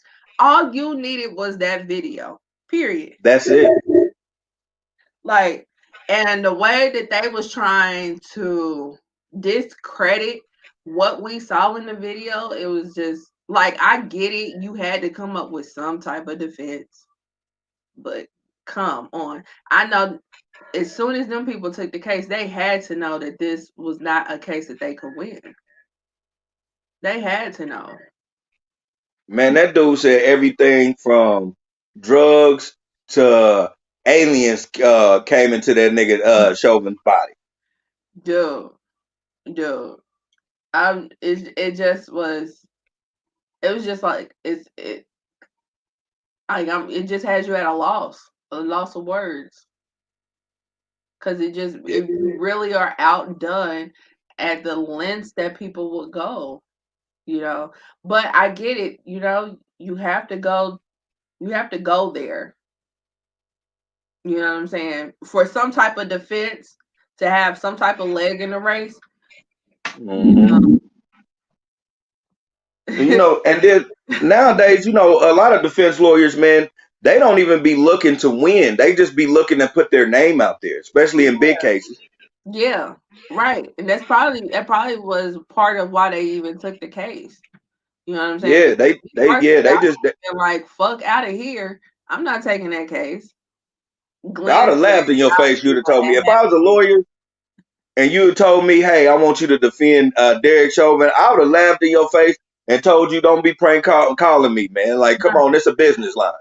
right, right. I'll be curious to see how many lawyers they went through before somebody actually was like, all right, I'll do it. Yeah, Yeah, because they ain't doing it, man. yeah, Yeah, a I'll lot of them, a lot of them just be doing it just to get their name out there. I know it's one lady lawyer that's what she's known for. She's known for just taking a celebrity's case and losing like a motherfucker. you talking about Gloria Allred and Lisa. Yeah, yeah. Yeah. Yeah, they're known for taking women's cases that are like the woman that may be the mistress in the situation, Mm-hmm. they're known for representing them. They're heavy on the women's rights type stuff. I just don't understand why you anything for a losing battle to get your name out there because you still getting a check. I it's just no standards in being anything anymore. Yeah, Like if I'm a lawyer, I want to be a lawyer because I want to run through this case because I know I can beat you. yeah, yeah, I don't want to. I'm not just doing it to just look at. Know what I'm saying? To just try to find a check. yeah. That's a disservice to my client. I would tell you if I couldn't. And like, it's no way if I couldn't see an angle where you could. Know what I'm saying? Where you could come out victorious. You don't want me as your lawyer. Right, right. And I'm gonna really persuade your ass to try to plead guilty. Yeah, Like look at all this evidence. Are you serious? yeah. You really gonna That'll be waste the. I would everybody's be one of them. time? They'll be mad. I'll be a plea copy motherfucker. Like, nah, Yeah, we gonna give you this. right. Like you're better off with copping to a plea. Yeah, I'm not taking this shit to trial, man. There's no way you gonna win it. Right. I wonder if they had that conversation and Derek Chauvin was just like, no. They probably did. You know, white people. We're gonna take it to trial. Right. And then like with all the people that had his back during this shit, so I'm sure they probably gave him a big head, you know. And on top of that, being a cop, you already got a big head. So Yeah. Well, he finna get a couple big heads soon as he get out of protective custody. right. Did you see Lil Boosie's tweet? Nah. He basically said he wished he was going to jail in Louisiana because he knows some people in Louisiana system. Whatever, Boosie. Get the fuck out of here. So yeah, so he was trending for that because he was getting the booty goons. Yes, what I'm like, nigga, you not gonna this nigga now, come on. And now there's gonna be some niggas that's gonna try him if he ever get out of protective custody. I feel like he's not on suicide watch. I feel like Nah, I feel like he's in suicide watch. I feel like he's not suicidal. And I feel no, like he's no, he's not. there because they are protecting him from what them people in general pop will do to him. Which Exactly. And that's what it is. right. Which I feel is some bullshit, but well, I would say it's some bullshit if they still have him isolated after um after he gets sentenced. Right. Yeah. You want him to live to sentencing because I really want to see what this sentence is gonna be. I do too. You know. And then the thing is, man, I be wanting to tell people, man, y'all these motherfuckers, man, gotta stop saying, suicide watch or protective custody like that save you. I know a lot of motherfuckers I'm telling my business, but I know some motherfuckers that stab themselves in the foot to get the PC to fuck you up. Yeah. So Yeah. they gotta stop acting like protective custody is what it like. It's supposed to stop everybody from the real goons out there. There's some goons out there. Yeah. Yeah. So Glenn says, why won't Boosie send the goons after Zimmerman? Cause he on that bullshit, Glenn. Like a lot of niggas just be talking loud and not saying nothing. And Boosie one of them niggas. I respect Boosie. Boosie is one of the realest niggas that know what I'm saying and rap for real. But at the same time, Boosie don't do none of that shit no more. So he's just a loud nigga to just be talking. Yeah. Yeah. He's entertaining. Yeah. Nobody takes him seriously. If you take him seriously, something's wrong with you. Hell yeah, cause he gonna tell you, nigga, I didn't tell you to fucking do that shit. I don't give a fuck what you heard my rap say, nigga. I didn't tell you to do that shit. Yeah. Yeah. But yeah, we just take Boosie for entertainment purposes only. Man, So anything else will be uncivilized. you know what I'm saying? I bet you he won't say he won't get on there and say, Derek, put your dick on live, I'll give you $1,000. Right. Right. He's not gonna do that. He ain't gonna say no shit like that. Not You nah. know, I can't even call it Derek Chauvin, man. You know, I'm glad that he did. You know what I'm saying? That he got hit for all three of them. He facing up to 40. Yeah, I know he ain't gonna get that 40, but he at least need to do it. He at least need 10 in that bitch. yeah, I'm talking about in a solid 10, like straight through. Not no 10 and you get out in 5. I mean a yeah. straight 10. By the time you get out, you shouldn't be able to be productive in society. I um I think he should do more than 10. Um like the it's such a inhumane way to kill someone. That was a slow, painful death, you know. So he gotta feel it. He got to, but that's what they gonna do. They gonna compile all them sentences up, and then he's gonna have to probably do a like 80%. Mm-hmm. Said he'll serve So 7 max. and see, that's what I'm saying, man. I think that too. That's why I said I just wanted to do at least 10, because they gonna compile everything up, and to people that don't know the law, they gonna think you gonna think he gave him 100 years, but all Mm, that is blended in together. So they gonna know what I'm saying. They gonna cut it to 80%, and like Glenn said, he's gonna end up doing like fucking 7 years and walking out probably 5.5 if you know what I'm saying. They keep him in PC the whole time because he don't yeah, have no time to break no rule. yeah. So they'll do them. What is that? Concurrently? Yup. Yeah. So Glenn says now if he had killed a dog like that, he would be a lifer. They would have put them fucking shots in his arm if he'd have killed the dog. Yeah, yeah. If he was standing on, and I hate to, and I'm not even trying to be funny, but this gonna be funny. If he was doing what he was doing and putting his knee on George's neck, and George's dog came out and he shot George's dog 2-3 times, they'd have gave him 2 or 3 life sentences consecutively for the fucking dog. Yeah, yeah. And that's the crazy part about it because they care about animals way more than they care about black folks. They do. Exactly. You know what I'm saying?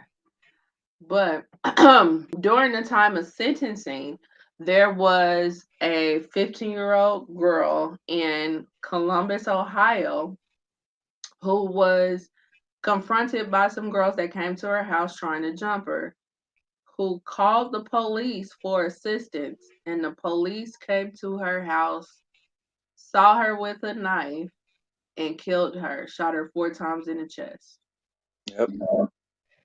Um, there's been a big debate about this one. What are your thoughts on it? Ooh, this is really really touching, and every time I've had any conversations about this, it always end up going left. Mm-hmm. But my thing in the whole thing is, um, from the body cam that I see, she was brandishing a weapon, and she looked like she was about to attack the girl. I'm not saying you kill her, but he wasn't close enough to grab the knife. Um, I don't know why he didn't use his taser. Even if you don't use your taser and you use your pistol, we have been taught. Well, not we, but anybody in law enforcement has been taught to murder or maim. Like I'm just, that's just the truth. They're taught to murder and they taught to maim. If you felt that way, especially where everything is going on and you're trying to be a good cop, why didn't you shoot her in the leg or something? Or why you didn't shoot her in the arm? If you had the angle to shoot her in the chest, you could have shot her, you know what I'm saying, in the arm or shot her in the leg. You could have stopped whatever was happening without having to kill her. Yeah. You know, that's my thing. I know I do not condone cops shooting, you know what I'm saying, us up.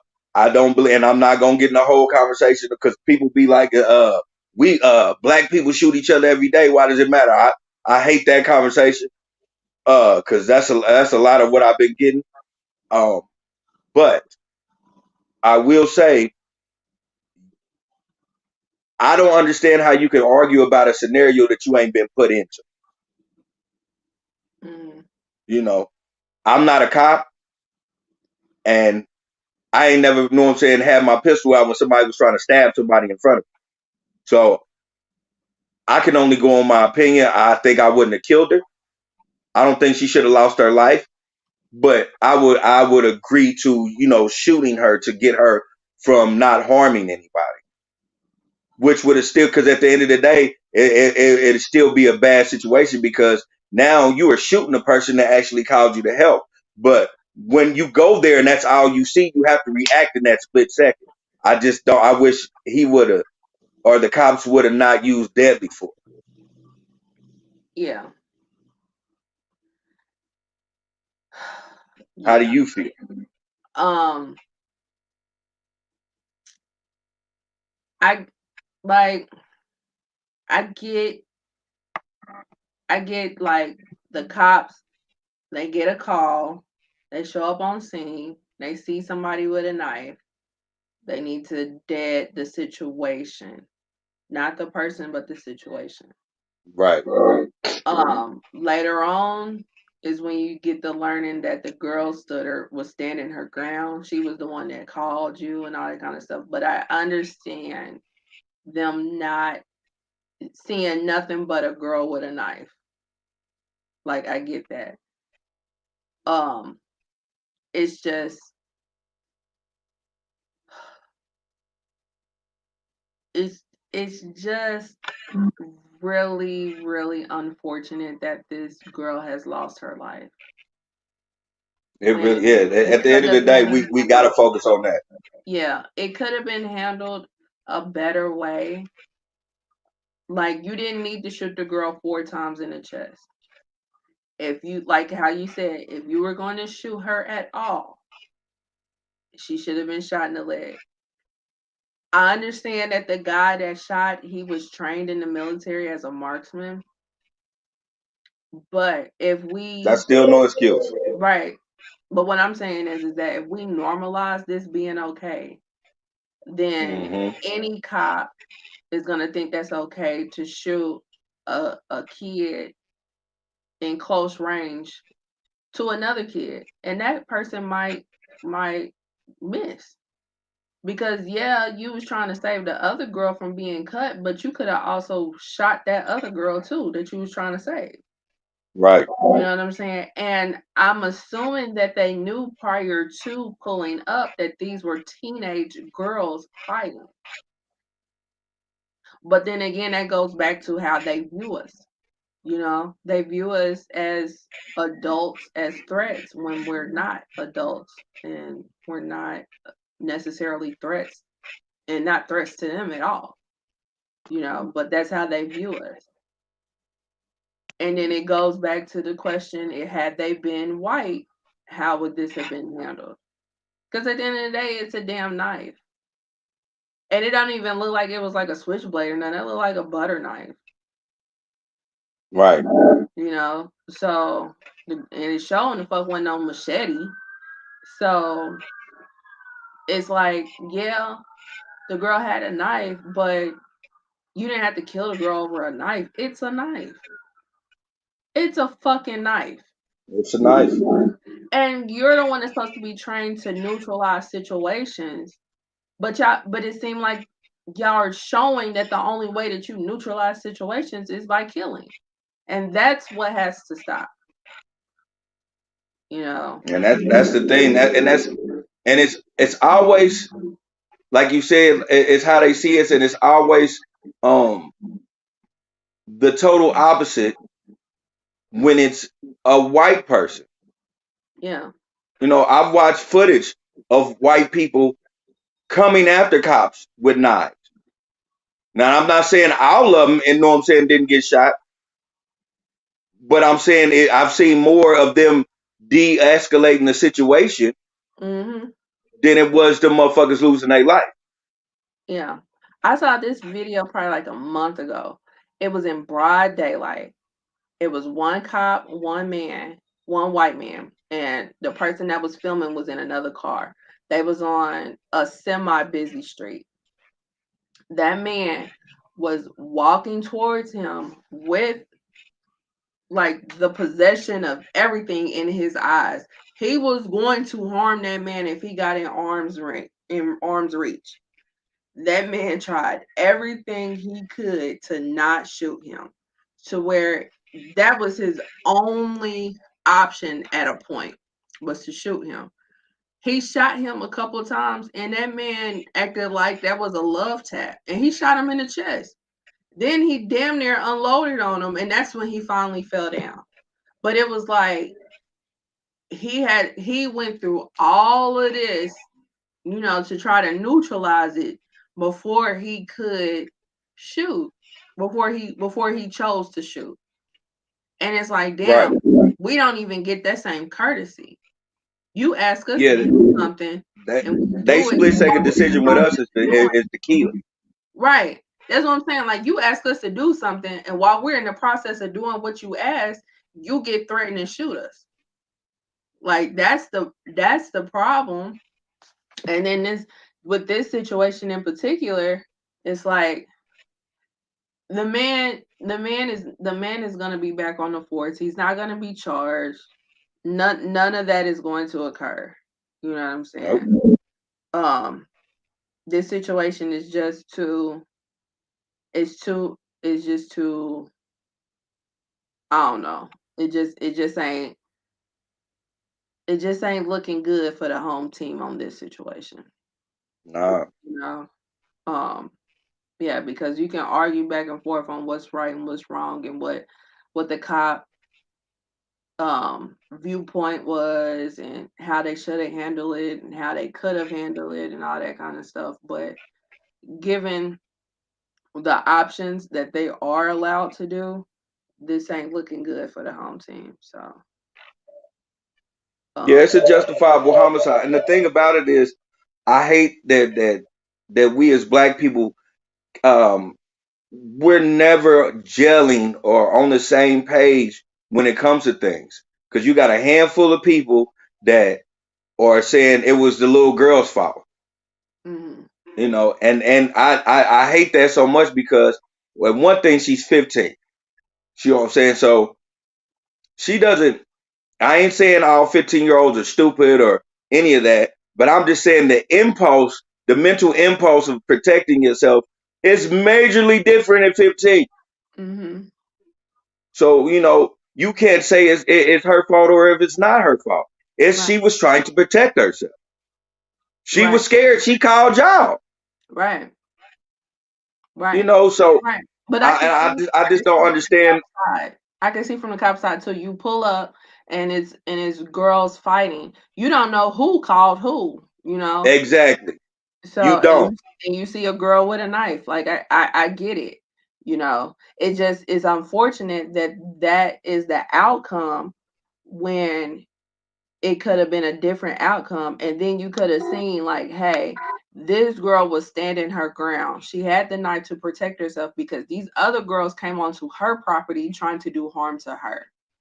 You know Right. what I'm saying? And I feel like those girls should be charged with some of this too. Because had they not came to her house, none of this would have occurred. See, and I had that conversation the other day, and I got talked bad to about because I said that we shouldn't be blaming the cops for this. We should be blaming those little girls that pulled up to the house. You know, I feel I like the cops should have part of the blame because, again, he shot to kill instead of shooting to neutralize the situation. You know what I'm I saying? get that. Yeah, So that I I get understand. them having part of the blame, but them girls need to have part of that blame too. Yeah, that's why I'm about to see that I understand. But I'm just going on like I was telling the person that I was talking to. I'm just going on somebody that knows certain laws. If me and you go rob a house and the owner of the house is there and shoots you and kills you, I get charged for that because I shouldn't have brought you there in the first fucking place. Yeah, So I feel like because of the situation, they even bringing the police there, those little girls should be charged too. yeah, yeah. Because that's one thing I learned in high school when folks used to get into it, that you cannot go to somebody's house if they don't invite you. Yeah, You know what I'm saying? If they be like, all right, come over here, then that's something different. But if you pull up to somebody's house and they didn't invite you, whatever happens on their property is what happens on their property, including your life being lost. exactly. You know? So yeah. Yeah, It's a sad, unfortunate situation. RIP to her. yeah. Um It took so much gas out of a situation that we should have been rejoicing about, mhm. you know, because Yeah. the verdict went in the way that we felt like it should have went, and then at the same time we got all the air sucked out of us when we found out that the minute somebody is actually um, getting getting held accountable for killing us, someone else in his same position did the same Mhm. Right. Right. Right. So moving on to a lighter topic. thing. 420. We had an event. We had a virtual event on 420. Yes, Um, Redman and Method Man versus. Were you able to watch it? fuck yeah, I would. Well, Yes. I watched the last half, and then today I watched probably like about the first half hour of it. Hmm. But every part that I saw, I loved.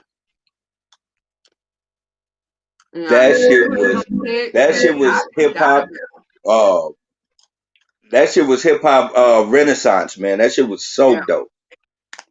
yeah, yeah. And just them together, they have such a good chemistry. It's just to watch them together is amazing. Like I said last week, my first concert was the Hard Knock Life tour, Yeah, which was Redman, Method Man, DMX, Jay Z. So they was part of my upbringing. You know, um, Redman's Docs the Name 2000. That was part of hmm, the albums that I used to listen to every morning before school. Like I said last week, DMX first album was part of that, but Docs the Name was part of that too. yeah. So, um, and then of course everybody loves Wu Tang. If If you you didn't like don't like shit Wu else, Tang, you are not a right? real nigga. I'm sorry. I'm just If you gonna put didn't that like out there. if you didn't like shit else from the West Coast, because a lot of Midwest people don't like shit from the West Coast East Coast. or East Coast. That's what I meant. Sorry, Yeah, East Coast. But if you don't like shit else from the East Coast, you like Wu Tang. yeah. I fuck with Wu Tang so heavy. Yeah, Growing up, Wu Tang was my shit. yeah. Like I used to wear all that gear, all that. Shout out to Nia Wester, one of my best friends growing up, man. She used to get all the dope ass wear gear, and I used to steal the shit out of that from Yeah. her. I used to get my own shit too. Don't get it twisted, but I stole a lot of her gear. Shit was hard. Yeah. I fuck with that shit, but I fuck with Wu Tang. Period. I used to think, I like Method Man, but I'm a hood dude. I used to think Raekwon was just the hardest nigga to me. Oh, your favorite one was Raekwon? My favorite one was Raekwon for a minute, for a long time. Like in the, you know what I'm saying? Me getting to know Wu Tang, my favorite one was Raekwon because Raekwon just gave you that feel. Like when I used to listen to Raekwon, I used to hear my brother. Mm-hmm. So you know what I'm saying? I liked him a lot, but when I started listening to Redman, I started listening to Method Man heavy, Yeah. and so you know what I'm saying? I became a Method Man fan. Because Method Man he was cool when they first started, and Method Man was grimy, but Method, like I said, Raekwon was he just reminded me of my brother. Yeah. My my favorite Wu Tang was Ghostface. Ghostface was nice. Ghostface is really jazzy nice. Yeah, yeah, but I just it for me, of course, because I'm a girl. First thing I'm gonna look at is looks. So I was always attracted to Ghostface. Ghostface was fun as shit. Now Method Man now is fine as shit. But Method Man in the 90s, it just seems like he was trying to make himself look ugly. He Cause was. with the hair, with the eye, and he just He was. yeah, he just it was like he was trying to run away from how fine he was. Yeah, he wanted to look. He wanted to look as grimy as possible. Yeah, and it worked for him because he was not attractive back then. So, but now, oh, MG. He was. He was definitely the nigga that put his drawers under the bed. I cannot. He was definitely. You know that nigga get on camera, pick his nose, all sorts of dirty shit. Yes, he was ornery. He was very ornery, and he did not give now one fuck like at all. Like he was that nigga that just did not care. And you loved him for that too. Like he did not care at Yeah, all. that's what I said. And you could kind of I tell that fuck with him. you could kind of tell he still got that in him. But like as far as his looks are concerned, he he's not trying to make himself look ugly. Like he's accepted his fineness. So but I mean, shit. The nigga's in his 40s, man. If no, he's the in his nigga still, he's in his 50s. yeah. Let me pull it up. And I want to say he is 50 because he just had a birthday. Okay, I was about to say he must just be 50 Yeah.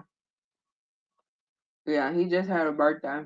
because they was kids. Like when they first came in the game, man. I think he was like 17. Yeah. His birthday was March 2nd. He's 50. Yeah, because he's a Pisces. I know that because I remember a classic lyric from him because I'm a Pisces and I used to think this line was so dope. He was like, food spicy. I'm a Pisces. That's why these bitches love me and every nigga dislike me. I used to think that was so hard. Yeah. Yeah. Um Now as far as Mr. Reggie Miller is concerned, I've always liked Redman. I've always liked You Redman. Reggie Noble, you gotta love Reggie Noble. Why did I call him Reggie Miller? I don't. I think it just because it went so fluent. Yeah. But But yeah, if you didn't like Reggie Noble, man, you not a lyrical beast because ever since he was young, he was a lyrical monster. I don't give a fuck what nobody say, because everybody in this around us is into that, that gang and that drug lord type shit. But lyrically, for a long time, nobody could do anything with Redman, and the right, industry knew that shit, and the street niggas knew that shit too. right, Street niggas knew that you if Redman come through, man, he gonna shut your shit the fuck down. That's right, why Method Man fucked with him heavy. He used to school the shit out of niggas in front of that boy. right, right. I feel like a lot of people would sleep on Redman and his skills. Like they were so used to hearing like the punchlines, and the comedic aspect of it that they weren't really paying attention too much to his lyrical capabilities and giving him the flowers that he deserved, Right. you know. He was But always a lyrical powerhouse to me, man. I mhm, used to think Redman was almost unbeatable. Like at one point in New York. Like as far as lyrics, I think he was yeah, unbeatable.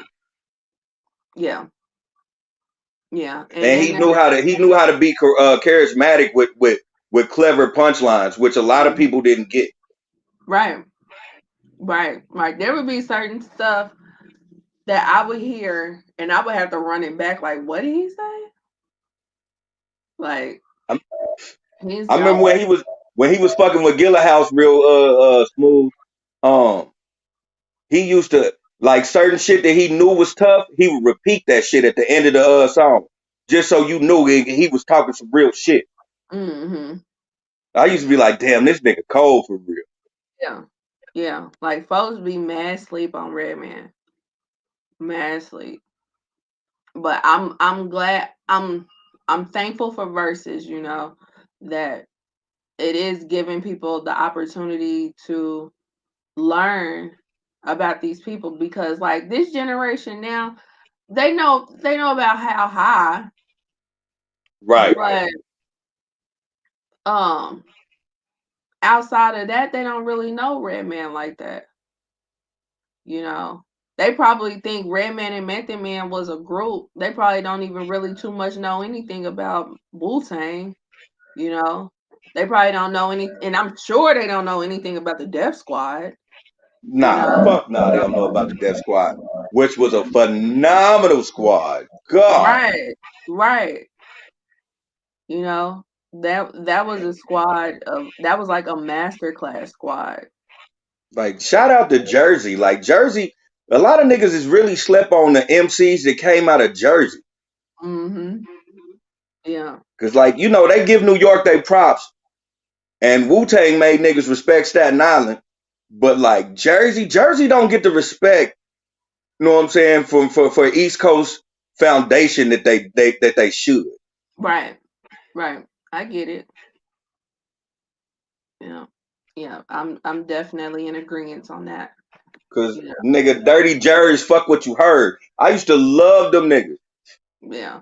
And then you know us from the Midwest, like an average person here will lump them all together.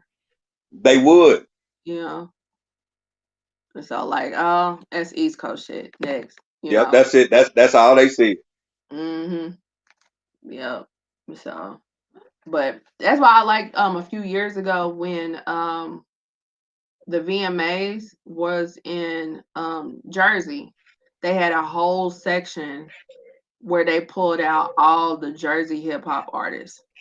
Well, not all of them, of course, but like a whole lot of them. But they pulled out Naughty by Right. Nature. They pulled out Queen Latifah.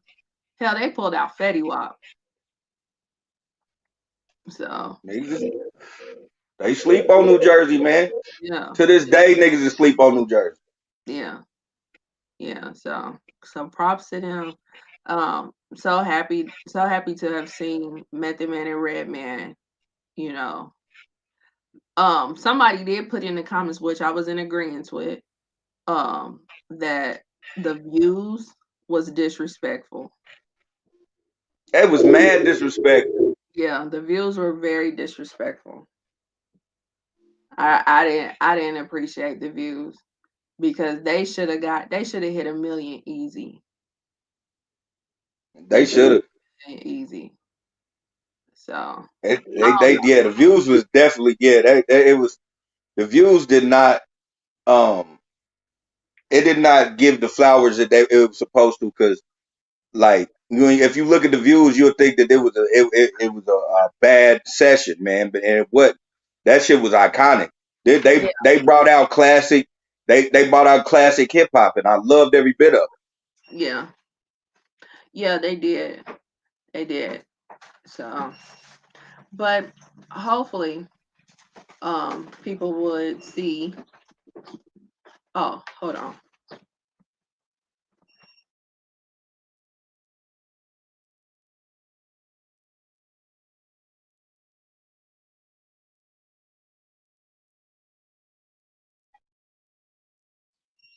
Yeah, sorry about that. But Oh, yeah. yeah, hopefully people will give them their flowers that they're due. You know, so They should. And then and this shout out to Redman still being a phenomenal beast when it comes to lyrically. Cause yeah, I just checked out that Muddy Waters too. And that shit is fucking dope to me. Like, I don't know. A lot of niggas, you know what I'm saying, don't fuck with East Coast, you know, from where we from. But I do. And I really thought that shit was hard. yeah, yeah. You know what it was like? People gravitate to beats. And them East Coast beats just wasn't hitting like they should. And I feel like that's part of it. Yeah, I mean it's one of them. But I'm I guess because to me the beats is always iconic because they the master of samples and they will sample the shit out of some shit that you know what I'm saying like jazz and the blues, you know, shit Yeah, like that. That you could, we didn't realize how much they really sampled into the verses. At least I didn't. yeah, Yeah.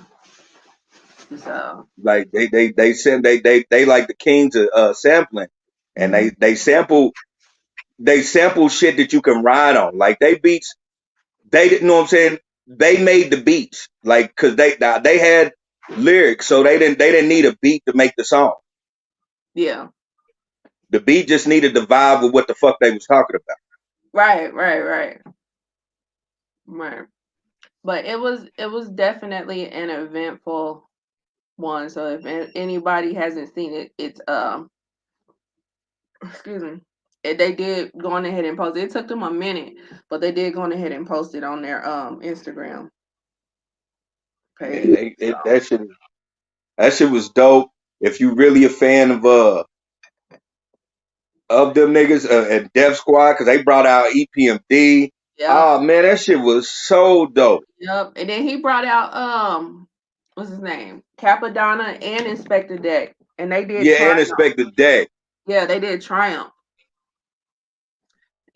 Triumph Everything, is dope. everything about that motherfucker, I love. Yeah. Yeah, I was definitely here for it. Um Now is there a verses that you haven't seen yet? Besides the Brandy and Monica You that haven't I seen refuse to fucking watch, why? I just don't want to watch it. Why? I'm just not a fan of both of them enough to watch their verses. Oh my gosh. I'm Okay. just not. But I didn't watch the Keisha Cole one either. Oh my gosh. Yeah, I didn't watch that one. So those the only two you haven't watched? I'm pretty sure some more, but them was the only ones I could think about. Okay. Um I haven't seen the ones that were in the very beginning, like the Swiss Beats and Timberland one. I didn't see. I didn't see the I think Neo did one with what's his name, Jonta Smith or something. I don't know, but the Neo one I didn't see. I didn't see the Neo one either. The Manny Fresh one with was his with Little John? No, Manny Fresh was with the white boy out of Miami. Uh, uh, uh, uh, what is that white boy's Scott name? Storch. Scott Storch. Scott Storch. Yeah. I didn't see I that. didn't see that one either. And then Little John one was with T Pain. I didn't see that one. So I didn't start really watching them until Teddy Riley and Babyface. Yeah, yeah. That was the iconic one. Yeah. Well, it says new versus Cisco would be hilarious. I think you meant Neo versus Cisco, Um, yeah, that's what he and meant. you spelled both of them niggas' name wrong, nigga. It ain't Cisco like the liquor, nigga. Right. Still ain't got Cisco right. Neo versus Cisco, nah. They not on the same level because Neo is a songwriter too. He gonna be pulling out all the shit that he wrote. Oh, then Yeah, that. the dream, and what's that dude name? Sean Garrett. I think they did one too.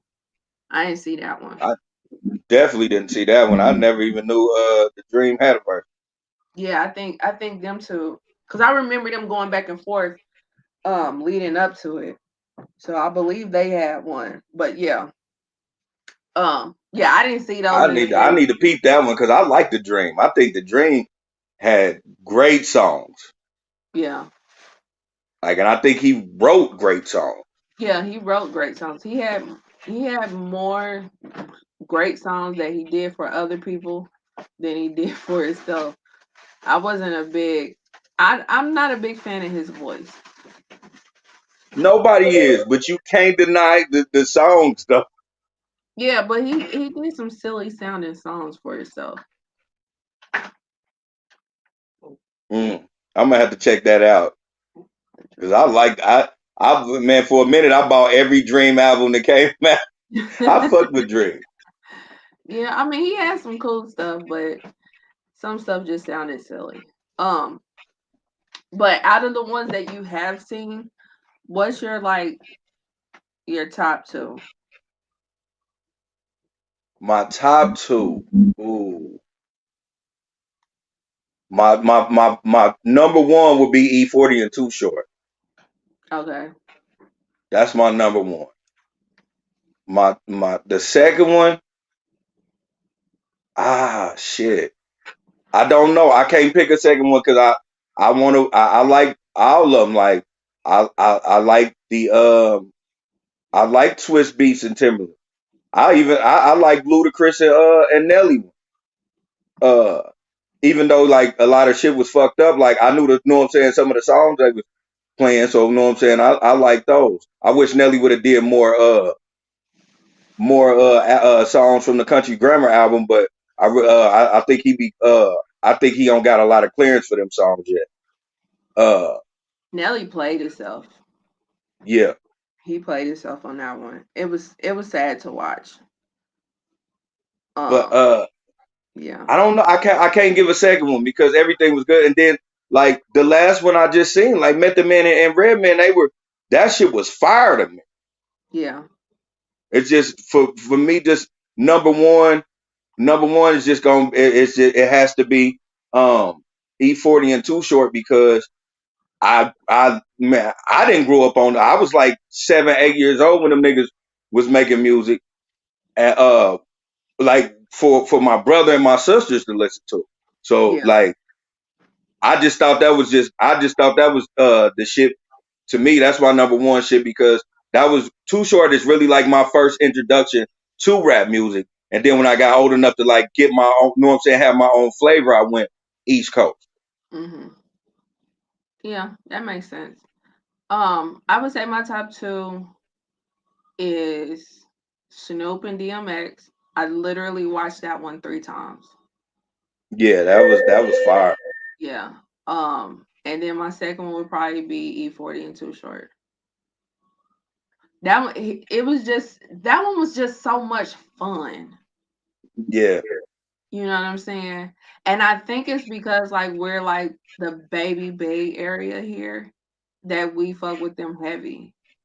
You know? Oh yeah, man. We definitely Lil Cali. Yeah.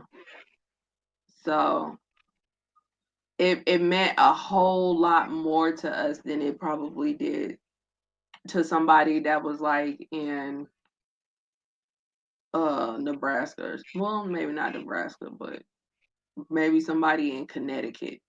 Right, right. You know what I'm saying? So I'll be curious to see the demographics on the areas of the country that tune in.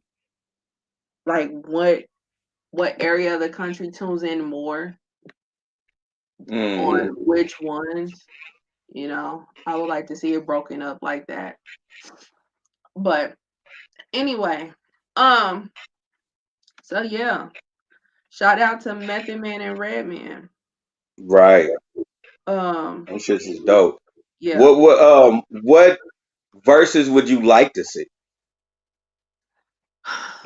This was supposed to happen. I don't know what is going on, but of course, 36 Mafia and Bone Thugs.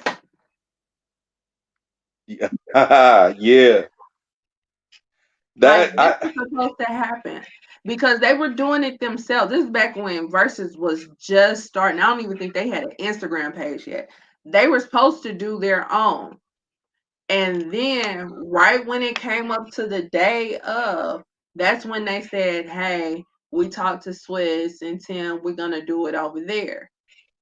Coming soon." That's the last thing we heard about it. So when Swiss be putting out like messages and stuff like that on what y'all want to see next, who y'all want to see, blah blah blah. It be me and a handful of other people like 3 6 Mafia and Bone, duh. Like so, I don't know when that's supposed to happen or if it will ever happen, but that's what I want to see. I can What say about you? it's two verses that I want to make happen. I want to make I want a 8 ball MJG UGK versus. When that supposed to happen? Yeah, I want that to happen for real, because Yeah. I fucks with that's gonna be tough. Oh yeah. And what I want to happen that probably won't never happen, but I would think it would be like so iconic for just Louisiana as a No Limit and Cash Money versus. Ooh, that would be amazing. And you're Yes. right, it would probably never happen. It'll probably never happen. It probably wouldn't. Like, cause that would be Master P versus Slim and Baby. Yeah. That's how you would have to. I mean, cause that's the only way that it would make sense. Master P versus Slim and Baby. Yep. And I think I think that should happen. I really think they should do that because I feel like Swiss is like a master negotiator. I don't know why I feel like that, but that's how I feel in my head. And I feel like he mhm, could possibly broker that. they could do that. Because it's it wouldn't be Master P, it'll be Baby, because um when if you ask both of them about the situations between them back in the day, Mhm. Master P will say he didn't sign them because he seen that they were bigger than being signed by him.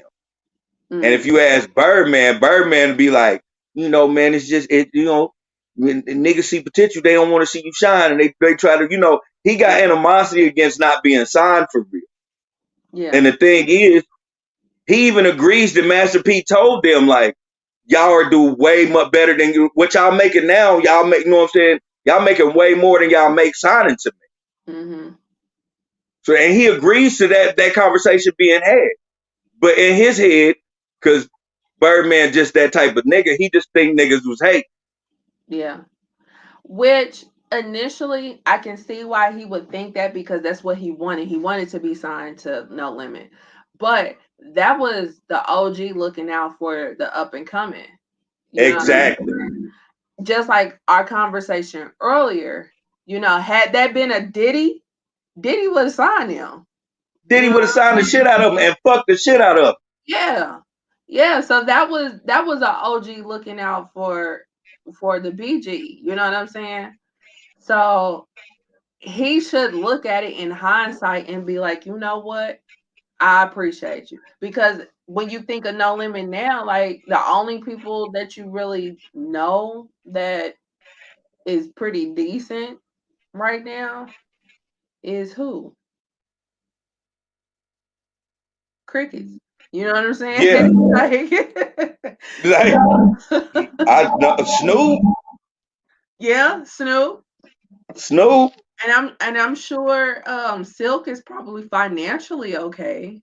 Yeah, Silk is fine, but he never was okay lyrically. But that's funny how people are saying that shit in 2021, but in 1998, it was a whole different story. But see, I was the dude in 1998 saying that Silk was garbage. You was on an island. I was the only nigga that I couldn't. I just was like, man, that nigga cannot rap. And I stand in 2021, I stand on this. Silk's first album was dope. Silk was rapping on that first album. The Shocker, Silk the Shocker. I'm a killer for real. There's no joke. Strapped with the fofo. Ain't nothing changed since I went solo. 1, 2, 3.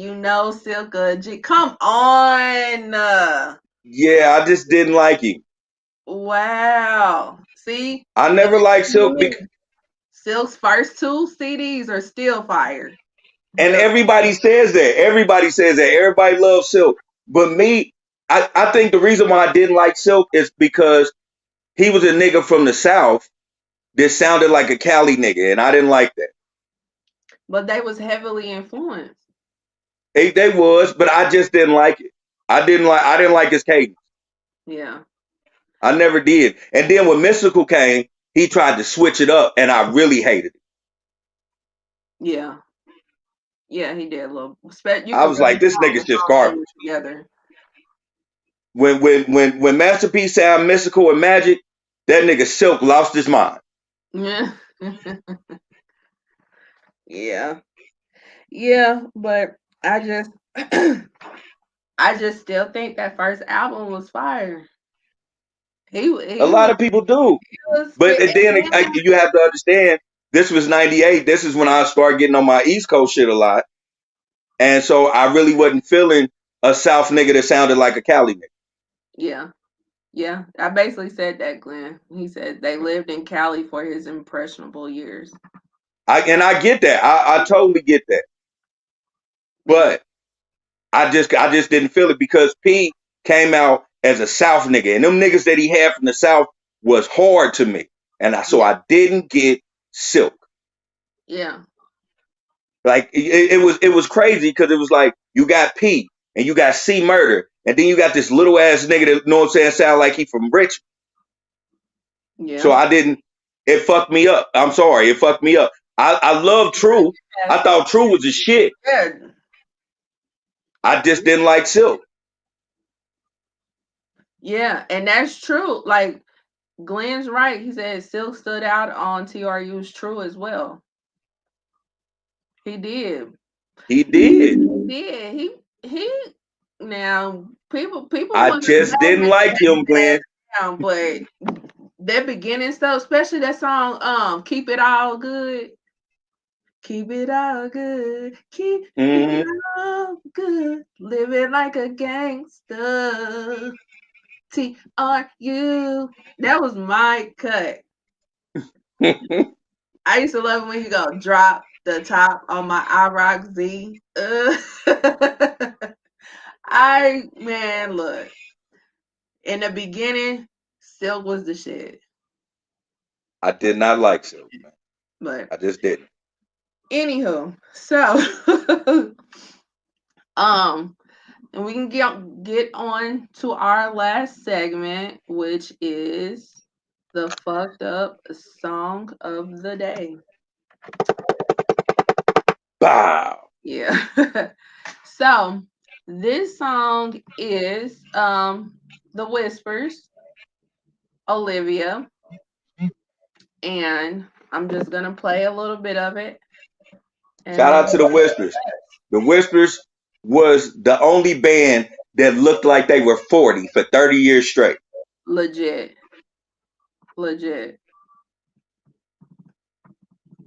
Where is it at? They all look like middle-aged cop dad. I'm dead. I'm so dead. They all look like deputies from the heat of the night. I'm so dead. Man, they did though. I They mean, shape ups was amazing though.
All right, so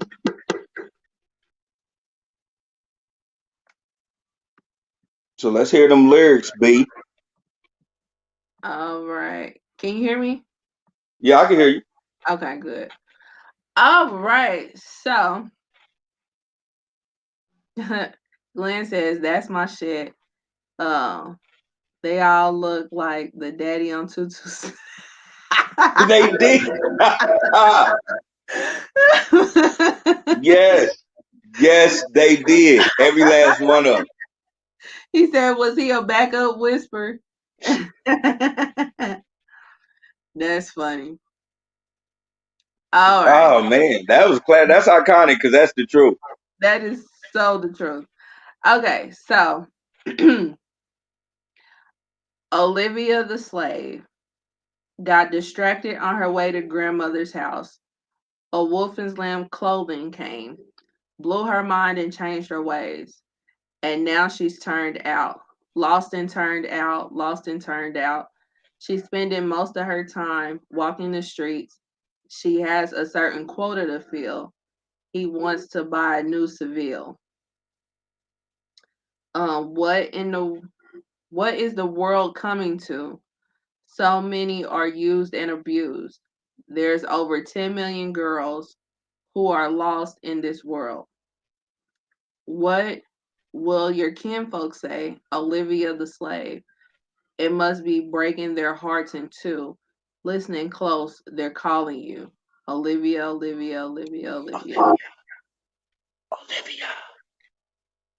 That shit was crow.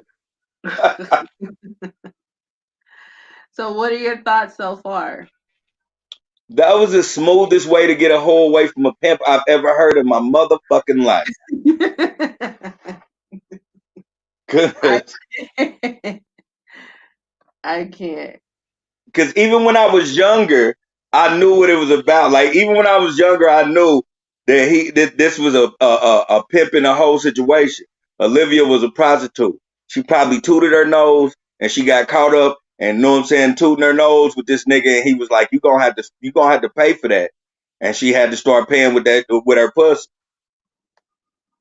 Yeah, I was just a fucked up kid because I really knew that song was fucked up. I didn't know. I all I knew was lost and turned out. Not paying attention I, to nothing I was talking about. But I yeah. knew it. I used to love the part when they were saying he needed a new Seville. That's how Mhm. I knew what it was about right then and there. I was like, oh, she paying her pimp. Yeah. Yeah.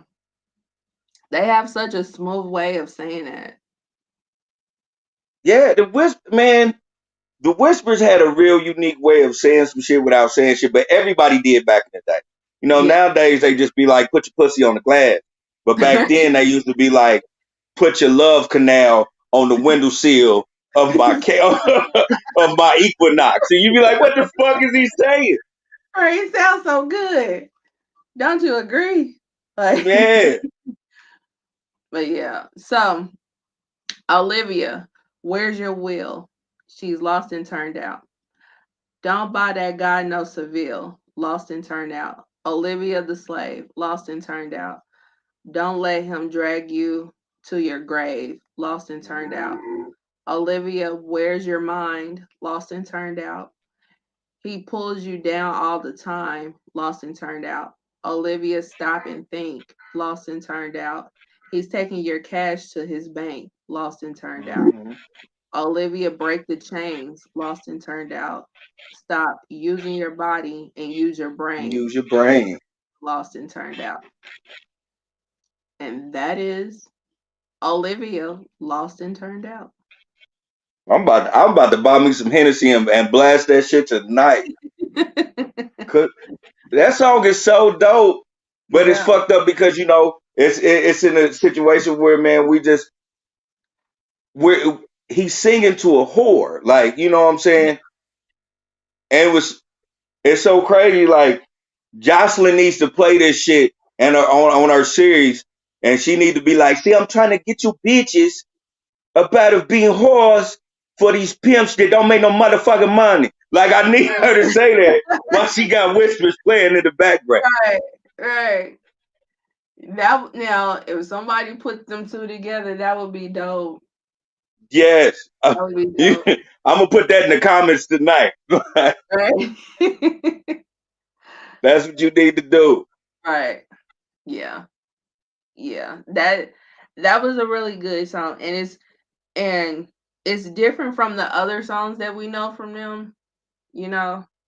Yeah. So it showed their versatility, but that just seemed like that's well, it still is continuing to be a big problem, you know. Yeah, like um even when you reading the lyrics, I remember singing the lyrics, but I just like paid attention to how he was saying it was it's 10 million girls lost out. This thing when they wrote this song, it was an estimated 10 million prostitutes. Yeah. Yeah. So damn, like you gotta think back then, if it was 10 million prostitutes back then, how it is a boatload of them bitches now. Right. Right. You Right. know, And then should just imagine back then it wasn't legal in Nevada, it wasn't. you And know. niggas, it was niggas making niggas. It's still to this day millionaire pimps. They got it off a bitch back. Mhm. Yeah. No, pimp is still going strong. Glenn says when stocks won't sell, pussy will. Exact man, pussy. Well, a That was lot of people don't want to say that, but pussy actually built the free world for real. It was slaves and pussy. I've said this in a couple of podcasts. I always say because people fail to realize that, man, because we get lied to so much. But pussy and slaves built the free world. yeah.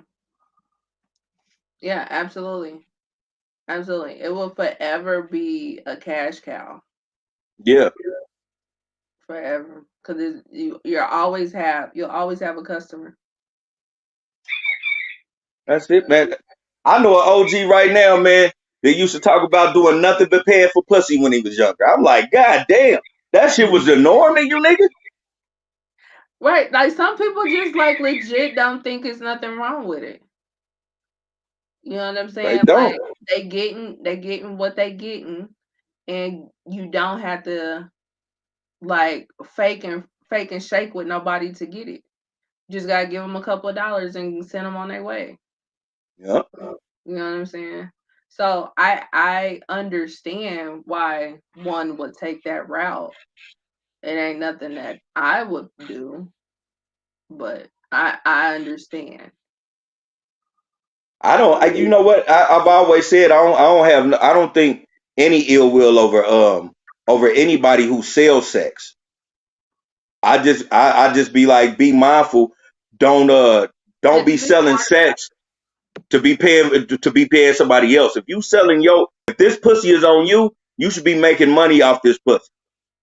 yeah. You shouldn't be giving that money away. And I know that probably sounds bad to a lot of these niggas that, you know what I'm saying, there's pimps out here. But like, you know, uh it was madams that was making a percentage off of shit too. But those madams was making sure that them bitches was cool, you know, and set up nice. Yeah. A lot of niggas didn't do that today for their bitch. Right. Right.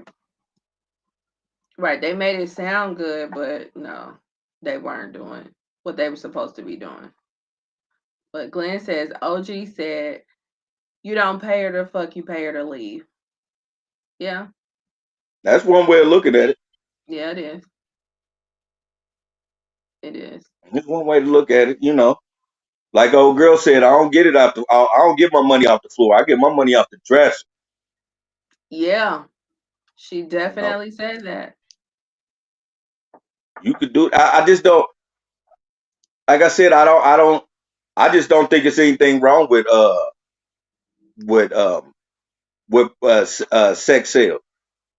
If you're doing it for you, you know. Now if you like Olivia's point, you know, she got turned out. You know, a nigga probably got her high off that dope, and and he fed her monkey through her monkey.